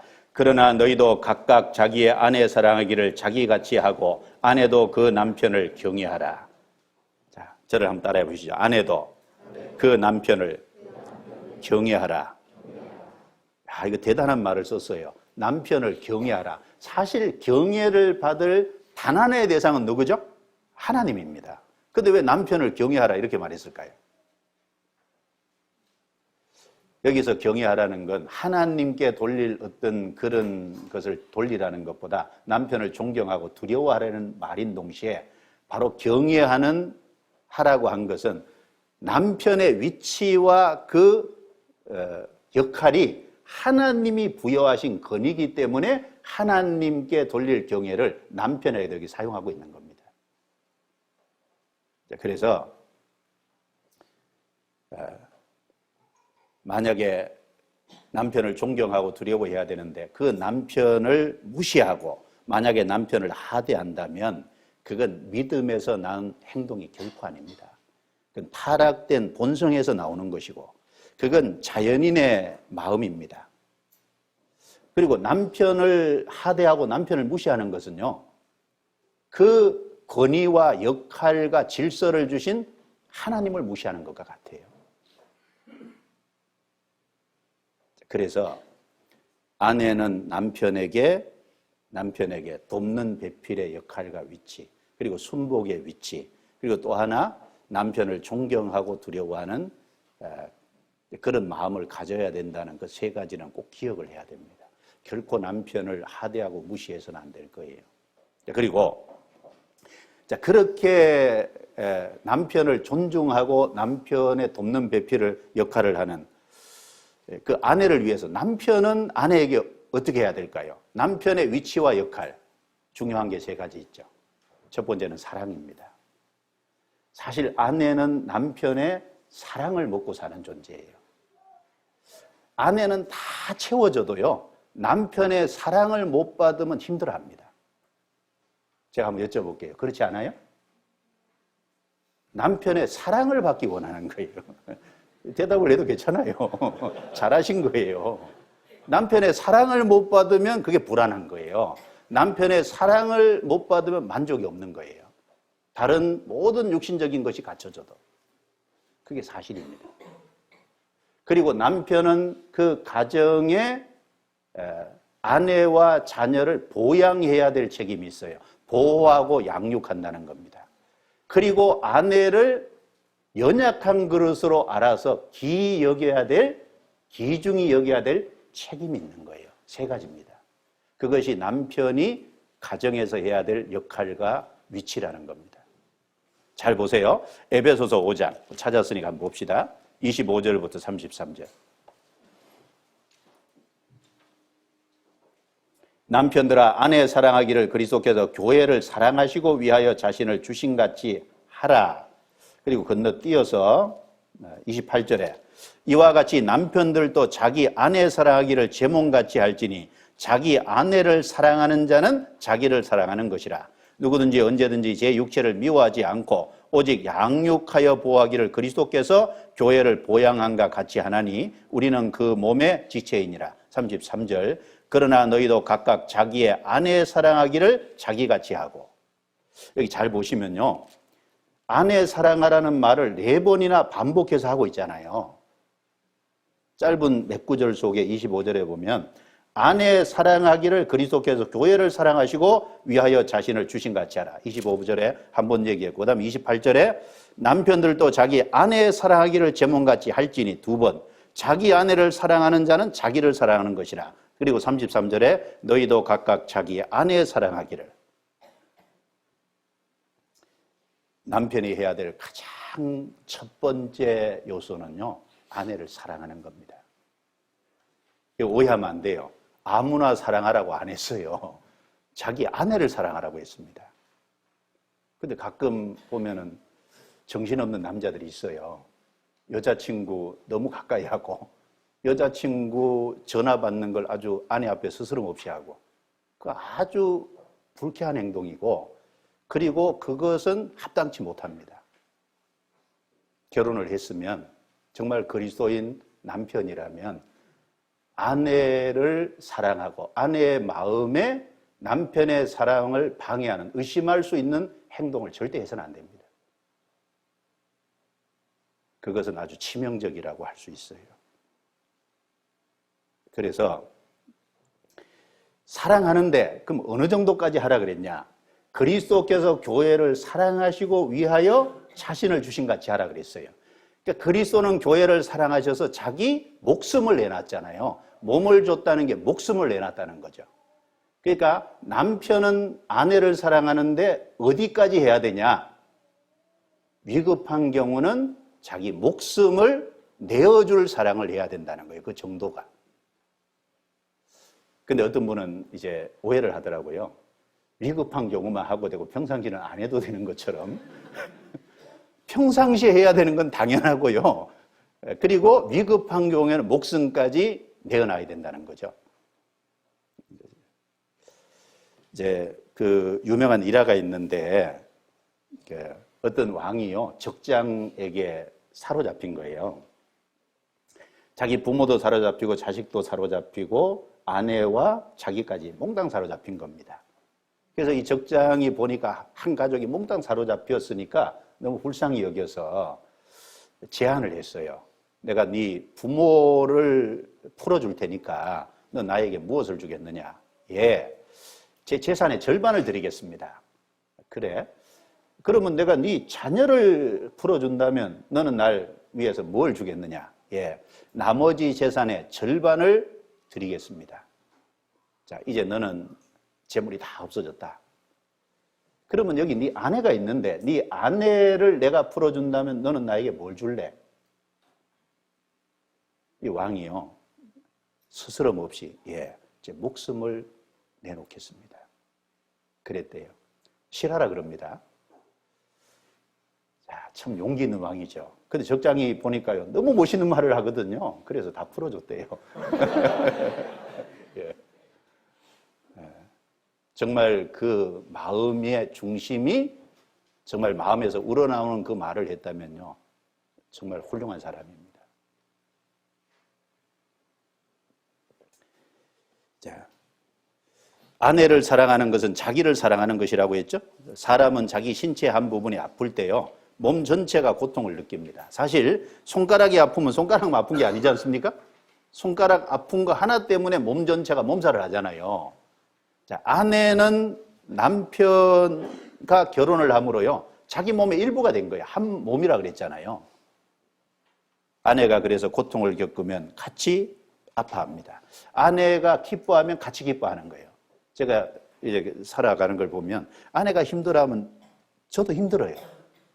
아내가 아프면 저도 좀 같이 아픈 것 같아요. 그래서 제가 이런 말을 해도 되는지 모르겠는데 아내가 입덧할 때 저도 같이 했거든요. 왜 같이 했는지 모르겠는데. 예. 예. 그래서 자매가 당신도 같이 하냐고. 예. 제가 아내가 입덧할 때 굉장히 심하게 했어요. 밥을 잘 못 먹고. 그래서 저도 밥맛이 없더라고요. 어쨌든 간에. 예? 어쨌든 그 아내의 기분에 따라서 아내의 어떤 행복과 고통의 정도에 따라서 남편이 영향을 당연히 받게 돼 있어요. 그래서 아내를 사랑해야 됩니다. 그래서 그리고 두 번째는 보양해야 된다는 거죠. 보양이라는 말은 보호하고 양육하는 겁니다. 여기 29절에 누구든지 언제든지 제 육체를 미워하지 않고 오직 양육하여 보호하기를 그리스도께서 교회를 보양함과 같이 하나니, 양육하고 보호한다는 것을 줄인 게 보양이에요. 보호하고 양육하는. 그래서 남편은 권위를 생각하기보다 책임과 의무를 먼저 생각해야 되겠죠. 보양하라는 책임과 의무를 다할 때 아내는 남편을 존경하고 그 권위에 기쁜 마음으로 복종할 것입니다. 지배하려고 군림하려는 태도는 타락된 기질에서 나온 것이고 그건 믿음으로 하는 것이 아니고 성령이 주신 마음이 아닙니다. 그래서 아까 말씀드렸죠. 아내가 남편을 존경하고 남편의 권위를 세워주고 남편에게 순종하고 복종하는 그것을 통해서 권위를 높여주는 것은 그 아내가 스스로 믿음 안에서 깨달아서 해야 될 자기의 할 일입니다. 남편이 그걸 요구를 하고 남편이 그걸 아내에게 하도록 강요하고 그거는 성경적이 아닙니다. 그것은 타락된 본성에서 나온 거예요. 그러면 남편이 해야 될 건 뭐냐? 그것을 요구하기보다 먼저 보호하고 양육해 주려고 해야 될 겁니다. 그래서 이 아내는 연약한 그릇이잖아요. 그러니까 부족한 부분이 없는지를 살피고 그리고 필요한 것을 채워주고 주님께서는 이 교회에 필요한 것을 주시고 영육 가운데 모든 것을 챙겨주셔서 그리고 온전케 흠없는 그릇으로 다듬어 가시잖아요. 그것이 그 그리스도의 모습은 가정에서 남편이 해야 될 모습이다라는 것을 우리에게 여기 가르쳐 주시고 있는 겁니다. 자, 그리고 고린도전서 14장 35절에 보면 무엇을 배우려거든 집에서 자기 남편에게 물으라 그랬는데 자, 아내가 남편에게 묻고 남편이 대답해 주려면요. 남편의 신앙의 깊이가 있어야 되잖아요. 성경도 많이 알아야 되고 성숙해져 있어야 되고 믿음과 분별력과 말씀의 깊이가 있어야 답을 할 거 아니에요. 자, 그래서 에덴 동산 아담의 범죄 이후에 사람은 얼굴에 땀이 흘려야 식물을 먹게 돼 있고 그래서 그 소산물을 가지고 가정을 이제 꾸려나가는데 구원받은 하나님의 자녀들도 이 땅에 살아있는 동안은 손으로 일하고 노력해서 가정을 꾸려가는 그 책임은 주어져 있는 거라는 겁니다. 그 면제된 것이 아니에요. 그래서 시편 127편을 보겠습니다. 시편 127편.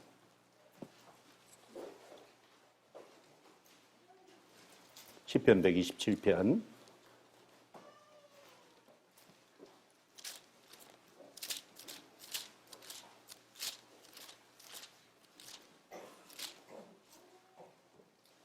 (1절입니다) 여호와께서 집을 세우지 아니하시면 세우는 자의 수고가 헛되며 여호와께서 성을 지키지 아니하시면 파수꾼의 경성함이 허사로다.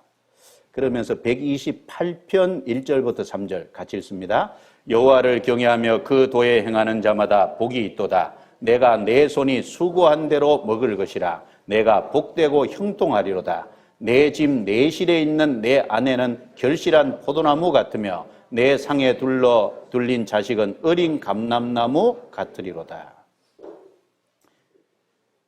여기 하나님을 경외하고 순종하는 사람에게도 손으로 수고해야 되는 것은 반드시 필요하다는 겁니다. 일해야 되는 것은 당연한 거예요. 그리고 수고한 것에 하나님이 채워주시겠다고 한 거지 아무것도 안 하는 것에 채워주시겠다고 안 했어요. 그래서 적어도 그리스도인 가정의 남편이라면 성실하게 일해서 그 수익을 가지고 그 가정을 꾸려나가야 될 겁니다. 그것이 하나님 보실 때 합당해요. 그리고 여기 내 집 내실에 있는 내 아내라 그랬죠. 아내의 위치는 바깥이 아니고 내실입니다. 자기는 아무 노력도 안 하고 가정의 경제권을 위해서 아무런 일도 안 하면서 아내를 바깥 일을 하게 하는 것은 정말 합당치 않을 거예요. 물론 이런 경우가 있겠죠. 혼자 벌어서 힘든 경우, 경제적인 어려움이 있을 경우에 성실히 일하는데도 잘 안 될 수 있는 것이 있어요. 그러나 그때 아내가 같이 돕는 것은 잘못된 게 아니죠. 그러나 무책임하게 손으로 일하지 않으면서 아내는 위치는 내실이잖아요. 그런데 내실에 있어야 될 그 아내를 밖으로 돌린다면 하나님 앞에 그것 자체는 합당치 않다는 겁니다. 보양해야 될 책임이 아내에게 있는 것이 아니라 누구에게 있어요? 남편에게 있습니다. 하나님이 그것을 정해놓으신 겁니다. 그리고 남편은 아내를 귀하게 여겨야 된다는 거예요. 남편은 아내를 조심스럽게 다뤄야 됩니다. 성경 베드로전서 3장 7절입니다. 베드로전서 3장 7절.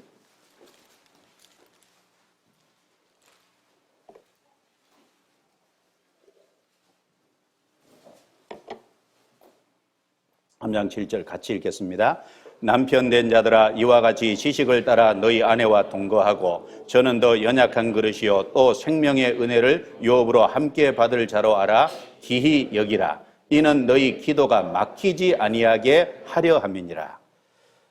여기 지식을 따라 너희 아내와 동거하고, 지식이라는 것은 성경 말씀 전체죠. 성경 말씀 전체 속에 남편이 해야 될 역할이 있을 거예요. 그 말씀을 따라서 해야 될 역할 속에서 아내와 역할을 하면서 동거하는 겁니다. 그리고 저는 더 연약한 그릇이요. 자, 저는 더 연약하다는 건 남편도 연약하다는 거예요. 그런데 남편보다 아내가 더 연약하다는 겁니다. 연약한 그릇은 어떻게 해야죠? 조심스럽게 다뤄야 되잖아요. 아내에게 말을 함부로 한다. 옳지 않죠. 아내를 때린다. 말도 안 되죠. 자, 연약한 그릇이요 그랬어요. 그리고 생명의 은혜를 유업으로 함께 받을 자로 알아. 여기 기히 여기라 그랬잖아요. 남편은 아내를 기히 여겨야 될 책임이 있어요. 기히 여기라 그랬어요. 여러분 가정에 어떤 보석이 있다면 그걸 귀하게 생각하잖아요. 자녀를 정말 귀하게 생각하잖아요. 그런데 아내는 정말 귀하게 생각합니까? 귀히 여겨야죠.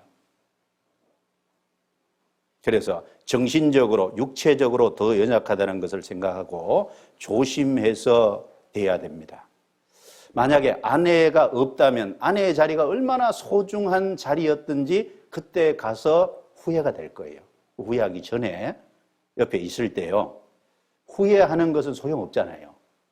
아내가 옆에 있을 때 그 아내의 위치와 역할이 귀하다는 걸 알고 영원히 함께할 존재이기 때문에 귀하게 여겨야 됩니다. 그래서 남편은 아내를 사랑하고 보양하고 아내를 귀하게 여겨라. 이것에 대해서 마음속에 깊이 생각을 해야 될 겁니다. 그리고 이 결혼에 대해서 이 생활하면서 한 몸을 이룰지로다라고 말씀했을 때 그 내용을 조금 좀 깊이 생각해 보면, 자, 이 한 몸이라고 하는 건 몇 가지 의미가 있죠. 첫 번째는 한 몸처럼 친밀해야 된다라는 의미도 있고, 한 몸을 이룰지로다 연합하여 그랬으니까 연합의 의미도 있고, 그 다음에 한 몸이라는 말은 운명 공동체라는 의미도 그 속에 포함되어 있습니다. 그래서 결혼을 했으면 가정생활을 할 때 한 몸이라고 말씀하셨기 때문에요, 친밀해야 돼요. 창세기 2장 찾아보죠. 창세기 2장 25절.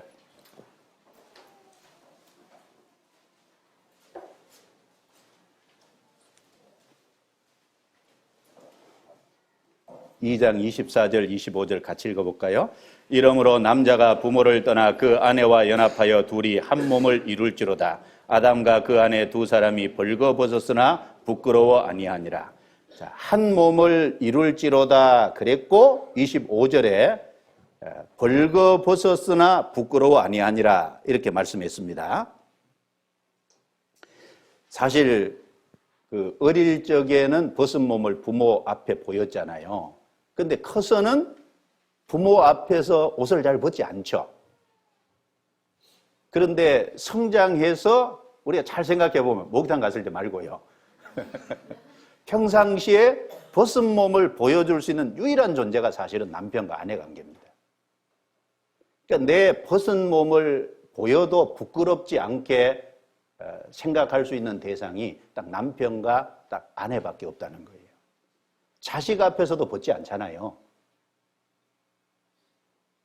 그러니까 그만큼 인간관계 속에서 가장 친밀한 존재가 아내와 남편의 관계라는 겁니다. 그래서 이 아가서를 읽어보면 육체적 접촉에 의한 친밀함을 잘 표현하고 있어요. 그런데 그런 성적인 친밀함은 남녀 관계에서 얘기하는 게 아니고 부부 관계에서 얘기하는 거라는 겁니다. 부부 관계에서는 남녀 간의 이 아내와 남편의 관계 속에서 성적인 접촉, 벌거벗은 것 자체가 부끄럽지 않은 거예요. 그런데 우리 시대는 그 부부 관계를 넘어서서 그런 육체적인 친밀함, 성적인 친밀함을 남녀 사이에 거론을 하니까 그게 하나님 보실 때 합당치 않는 겁니다. 성 자체는 악이 아니에요. 하나님이 성 자체를 주신 건 선한 목적으로 주신 겁니다. 자녀를 낳는 목적, 부부 사이의 사랑을 위한 목적으로 주신 거예요. 그래서 물론 육체적인 이런 성적인 관계는 마음의 사랑을 기초로 한 육체적 성적 결합이 마땅하다는 거예요. 사랑이 없는 육체적 성적 결합은 진정한 하나가 되는 것이 사실 아니죠. 진정한 친밀함이라고 할 수 없습니다.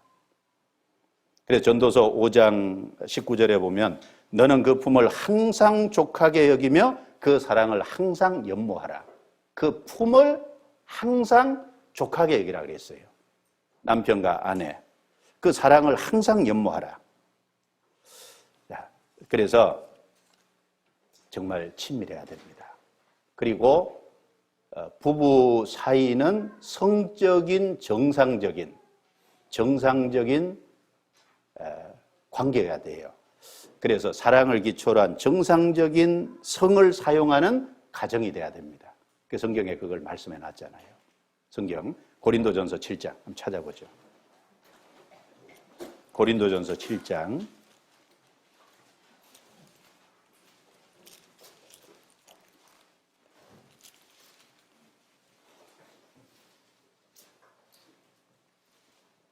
7장 3절부터 5절 같이 읽어보겠습니다. 남편은 그 아내에게 대한 의무를 다하고 아내도 그 남편에게 그렇게 할지라. 아내가 자기 몸을 주장하지 못하고 오직 그 남편이 하며 남편도 이와 같이 자기 몸을 주장하지 못하고 오직 그 아내가 하나니 서로 분방하지 말고 다만 기도할 틈을 얻기 위하여 합의상 얼마 동안은 하되 다시 합하라. 이는 너희의 절제 못함을 인하여 사단으로 너희를 시험하지 못하게 하려 함이라. 여기 말씀이 아내가 자기 몸을 주장하지 못하고 남편이 자기 몸을 주장할 수 없다. 남편의 몸은 아내가 주장하고 아내의 몸은 남편이 주장한다. 무슨 말씀일까요?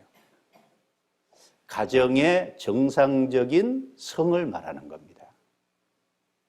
그러니까 남편은 아내의 성적인 욕구를 만족시켜야 될 책임이 있고 아내는 남편의 성적인 욕구를 충족시켜야 될 책임이 있다 그 말입니다. 물론 그 성적인 요구라는 것이 요즘 말하는 세상적으로 아주 지나치고 무리하고 불쾌하게 이렇게 요구를 하면 안 될 겁니다. 그러나 부부 사이에서 있을 수 있는 정상적인 성의 관계를 그걸 무시해서는 안 될 거예요. 그래서 서로 분방하지 마라라는 말씀이 뭐죠? 한 방에서 같은 이불 밑에서 자라고 말이잖아요. 정상적인 성관계를 가지고 살아라고 말입니다. 자, 부부 사이의 정상적인 성관계는 어떤 유익을 주냐? 세상에 오는 성적인 유혹을 이길 수 있도록 해주는 겁니다. 부부 사이에 정상적인 성관계가 되지 않으면 세상에서 오는 성적인 유혹에 넘어질 수 있다는 거예요. 그래서 여기 이제 5절에 보면 이렇게 하라고 한 이유가 이는 너희의 절제 못함을 인하여 사단으로 너희를 시험하지 못하게 하려 함이니라. 정상적인 성생활이 되지 않으면 세상에 합당치 않은 부부와 아내, 남편과 아내 사이를 넘어서는 성의 유혹을 받을 수 있다는 거예요. 그러니까 가정의 정상적인 성생활은요, 세상에서 오는 성적 유혹을 막아주는 아주 중요한 역할을 한다는 거예요. 그러니까 분방하지 마라. 결혼했으면 이걸 지켜보세요. 결혼해서 제가 좀 속이 좁아서요, 마음이 상하면 제가 입을 들고 가거든요. 그런데 제 아내가 막 뭐라 그래요. 예. 그래서 이 분방하면 안 돼요. 예? 결혼을 했으면은 한 방에서 같이 정상적으로 살아가는 것이 합당할 겁니다. 전도서 9장 9절에 내 헛된 평생의 모든 날, 곧 하나님이 아래에서 내게 주신 모든 헛된 날에 사랑하는 아내와 함께 즐겁게 살지어다. 이는 내가 일평생의 해 아래에서 수고하고 얻은 분복이로다. 그랬어요. 이 사랑하는 아내와 함께 즐겁게 살지어다. 전도서 9장 9절에 그렇게 말씀하셨거든요. 하나님이 사람에게 주신 분복이 여러 가지 있죠. 이 세상에서 육체를 입고 살아가는 동안에 먹고 마시는 것, 그리고 내가 수고해서 얻는 것을 누리는 것, 그리고 사랑하는 반려자. 그것이 하나님이 이 땅에 살아가는 동안 우리에게 주신 분복입니다. 근데 그 분복 중에 하나가 사랑하는 부부인데, 그래서 사랑하는 아내와 함께 즐겁게 살지어다. 친밀한 관계 속에서 살아가라는 겁니다. 그래서 부부는 가장 깊은 대화, 은밀한 주거를 주고받을 수 있는 관계입니다. 육신적으로 뿐 아니라요, 정신적으로, 그리고 우리는 또 신앙을 갖고 있으니까 영적으로 모든 면에서 친밀한 동역자입니다. 자, 결혼을 했으면서도 그런 한 몸을 이룰지니라 친밀하지 못한다면 더 큰 일을 위해서 어떻게 연합할 수 있겠어요? 친밀하지 않으면 더 큰 일을 위해서 연합할 수가 없습니다. 신명기 24장 찾아보죠. 5절입니다. 신명기 24장 5절.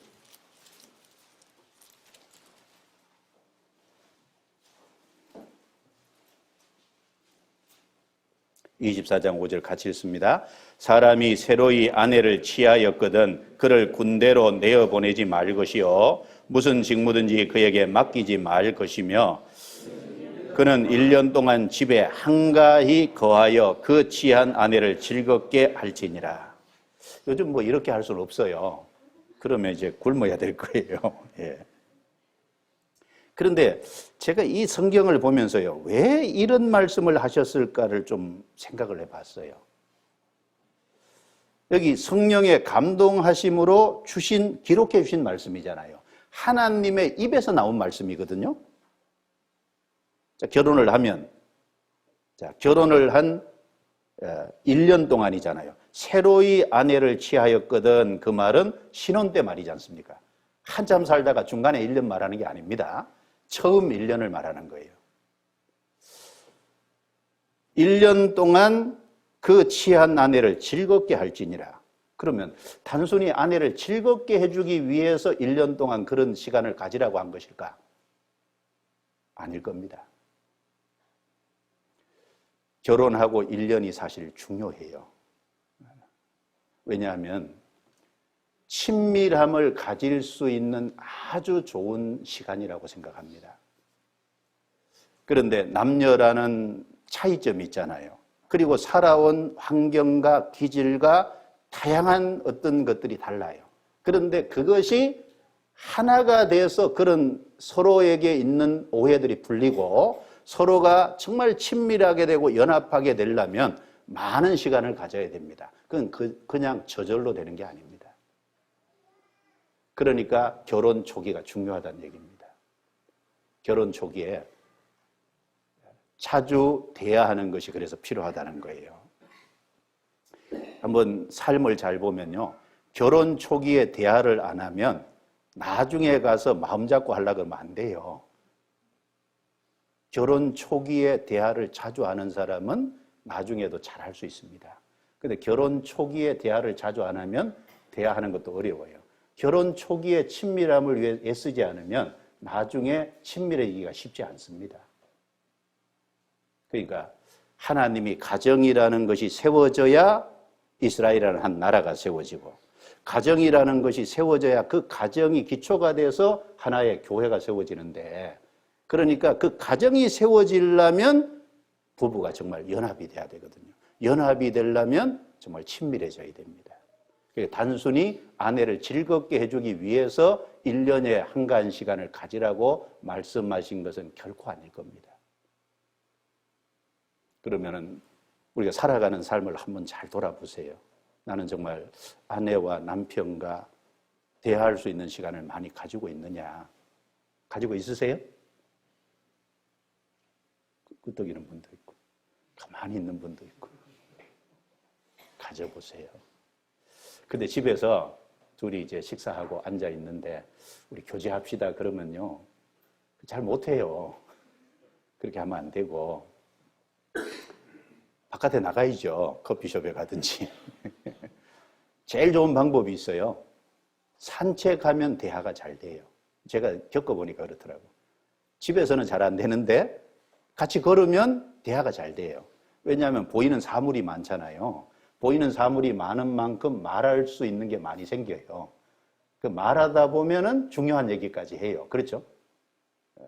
깊은 교제까지 합니다. 그러니까 이제 말씀 듣고 오면요, 말씀에서 깨달은 걸 서로 주고받는 시간도 필요하고, 또 회사의 일은 내일이 기니까 간섭 마, 그게 아니라 회사의 일도 좀 같이 얘기를 좀 하고, 가정에서 있었다면 가정에 있었던 매일매일 평범한 일이지만 그것도 좀 얘기해 버릇하고, 뭔가 자꾸 두 사람이 나누려고 할 때 그러면 친밀해질 거예요. 우리가 교제 안에서도요, 대화를 안 하면 오해가 생기잖아요. 부부끼리도 대화를 안 하면 살아온 삶의 어떤 습관이 다르기 때문에요, 내가 살아온 습관 가지고 상대방을 판단한다고요. 그런데 나중에 들어보면 내가 전혀 오해한 부분이 많이 있어요. 마음은 안 그런 거거든요. 그래서 친밀해야 됩니다. 그래서 하나님께서 여자를 아담의 머리 부분에서 만들지 않으신 것은 남자를 지배하지 못하도록 한 것이고, 또 발의 한 부분으로 만들지 않으신 것은 남자의 노예가 되지 말라고 하신 것이고, 가슴에 뼈를 취하신 것은 사랑의 대상이며 돕는 역할이라는 것을 우리에게 가르쳐주고 있는 겁니다. 그래서 한 몸이다 딱 생각을 하면 첫 번째, 친밀. 정말 친밀해야 더 큰 것을 위해서도 연합할 수 있습니다. 그 두 번째는 한 몸 그러면 연합, 이 생각이 탁 떠오르죠. 하나님의 선한 목적을 위해서 사실은 하나가 돼야 됩니다. 그래서 하나님의 선한 목적을 위해서 한 몸을 이루어 가는데, 아까는 우리 개개인이 하나의 인격으로서 만나서 새로운 하나를 만들어내는 걸 얘기했다면, 이런 부분도 생각할 수 있겠죠. 우리 자신은 불완전합니다. 누구든지 다. 아내는 남편의 돕는 배필이라 그랬잖아요. 연합이 되려면 어떻게 해야 될까요? 일단 남편이 자기의 연약하다는 걸 인정을 해야 돼요. 아내의 돕는 배필로서 도움이 필요하다는 것을 인정을 해야 됩니다. 그런데 어떤 형제들은 아내한테 도우래요. 그런데 자기 주장을 다 합니다. 자기 하고 싶은 대로 다 해요. 아내하고 아무 언어도 안 해요. 맞을까요? 사람의 혼자의 판단력은 온전치 못합니다. 그래서 1순위로 정말 아내를 생각한다면, 아내를 돕는 배필로 인정한다면, 아니, 돕는 배필이라는 건 내가 부족하기 때문에 돕는 배필이잖아요. 아내가 정말 도와줄 위치를, 도와줄 어떤 역할을 아내가 할 수 있도록 제공을 해야죠.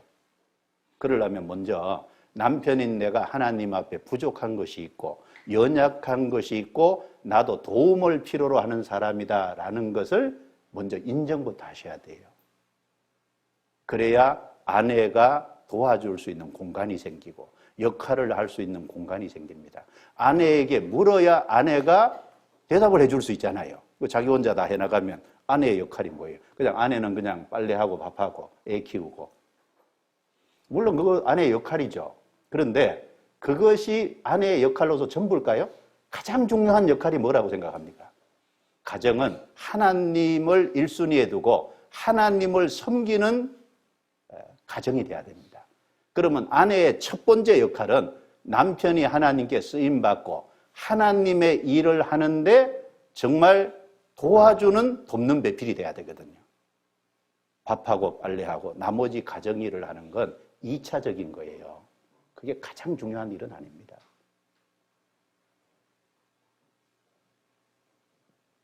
그러려면 먼저 남편부터 태도와 자세가 바뀌어야 돼요. 인정을 하고 부족하다는 걸 인정을 하고 아내가 할 수 있는 공간을 만들어줘야 돼요. 그리고 아내도 아내 입장에서도 내가 머리가 아니고 돕는 배필의 위치이기 때문에 내가 돕는 배필의 역할을 해야 되겠다고 하는 마음의 결심을 해야 됩니다. 마음에 그런 의지를 가져야 돼요. 그런데 그런 역할과 의지에 대한 어떤 결심이 없다면 바른 역할을 하기가 어려울 겁니다. 그래서 한 몸처럼 연합을 하려면 그 두 가지, 남편이 아내 돕는 배필의 역할을 할 수 있도록 공간을 만들어주고 아내도 적극적으로 돕는 배필의 역할을 하려고 하고 그럴 적에 두 사람이 하나님을 섬기는 일에 비로소 연합을 해요. 육체적으로만 두 사람이 연합하고 정신적으로만 연합을 하고 세상에서는 그게 끝이죠. 그러나 우리는 그것보다도 더 큰 하나님의 선한 목적을 위해서 사실은 연합이 돼야 되잖아요. 그래서 그 연합이 중요합니다. 전도서 4장 찾아보죠. 9절부터 12절. 전도서 4장 9절부터 12절입니다.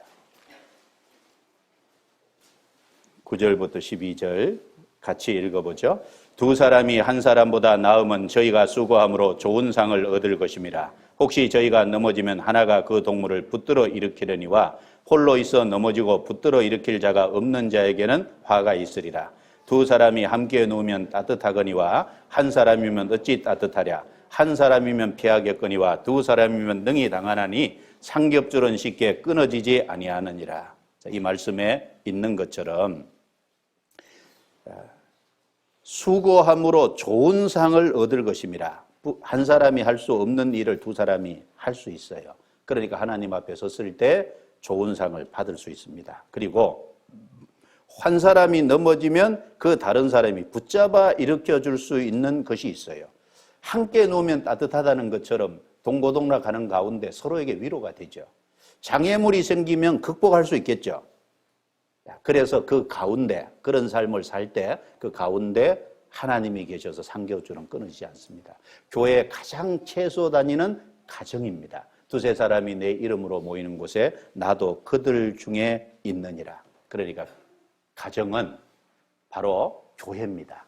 그 가정이 교제의 장소, 그리고 그 가정이 하나님을 섬기는 장소, 그 가정이 자녀를 양육시키는 장소, 하나님의 말씀대로, 그리고 그 가정이 전도의 장소로 실제 사용이 돼야 돼요. 연합이 될 때 그 일이 이루어질 수 있을 겁니다. 만약에 결혼해서 두 사람만 좋아하고 기뻐하고 세상적으로는 세상 사람들은 거기가 끝입니다. 그러나 우리가 만약 거기까지만 하고 그 이상의 것을 연합하지 못한다면 그것도 하나님 보실 때 결코 아름다운 것이 아니고 결혼한 목적을 사실 상실해 버리는 겁니다. 그래서 성경에 보면 사도행전 2장 46절에 각각의 집에서 모였다 그랬고 구약의 수냄 여인 같으면 자기 집에다가요 엘리사를 위해서 담 위에 작은 방을 마련하고 책상, 의자, 촛대, 침상 아주 세심하게 엘리사 선지자가 하나님의 일꾼으로 일할 수 있도록 도움을 줬잖아요.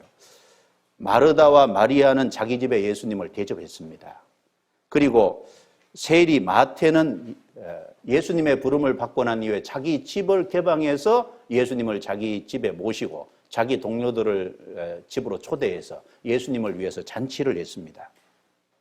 루디아는 구원을 받고 사도 바울을 주 믿는 자로 알거든 내 집에 가라. 자기 집에 초대를 해서 자기 집이 하나님의 일꾼이 머물고 전도하는 장소로 활용이 됐잖아요. 교회가 시작이 됐습니다.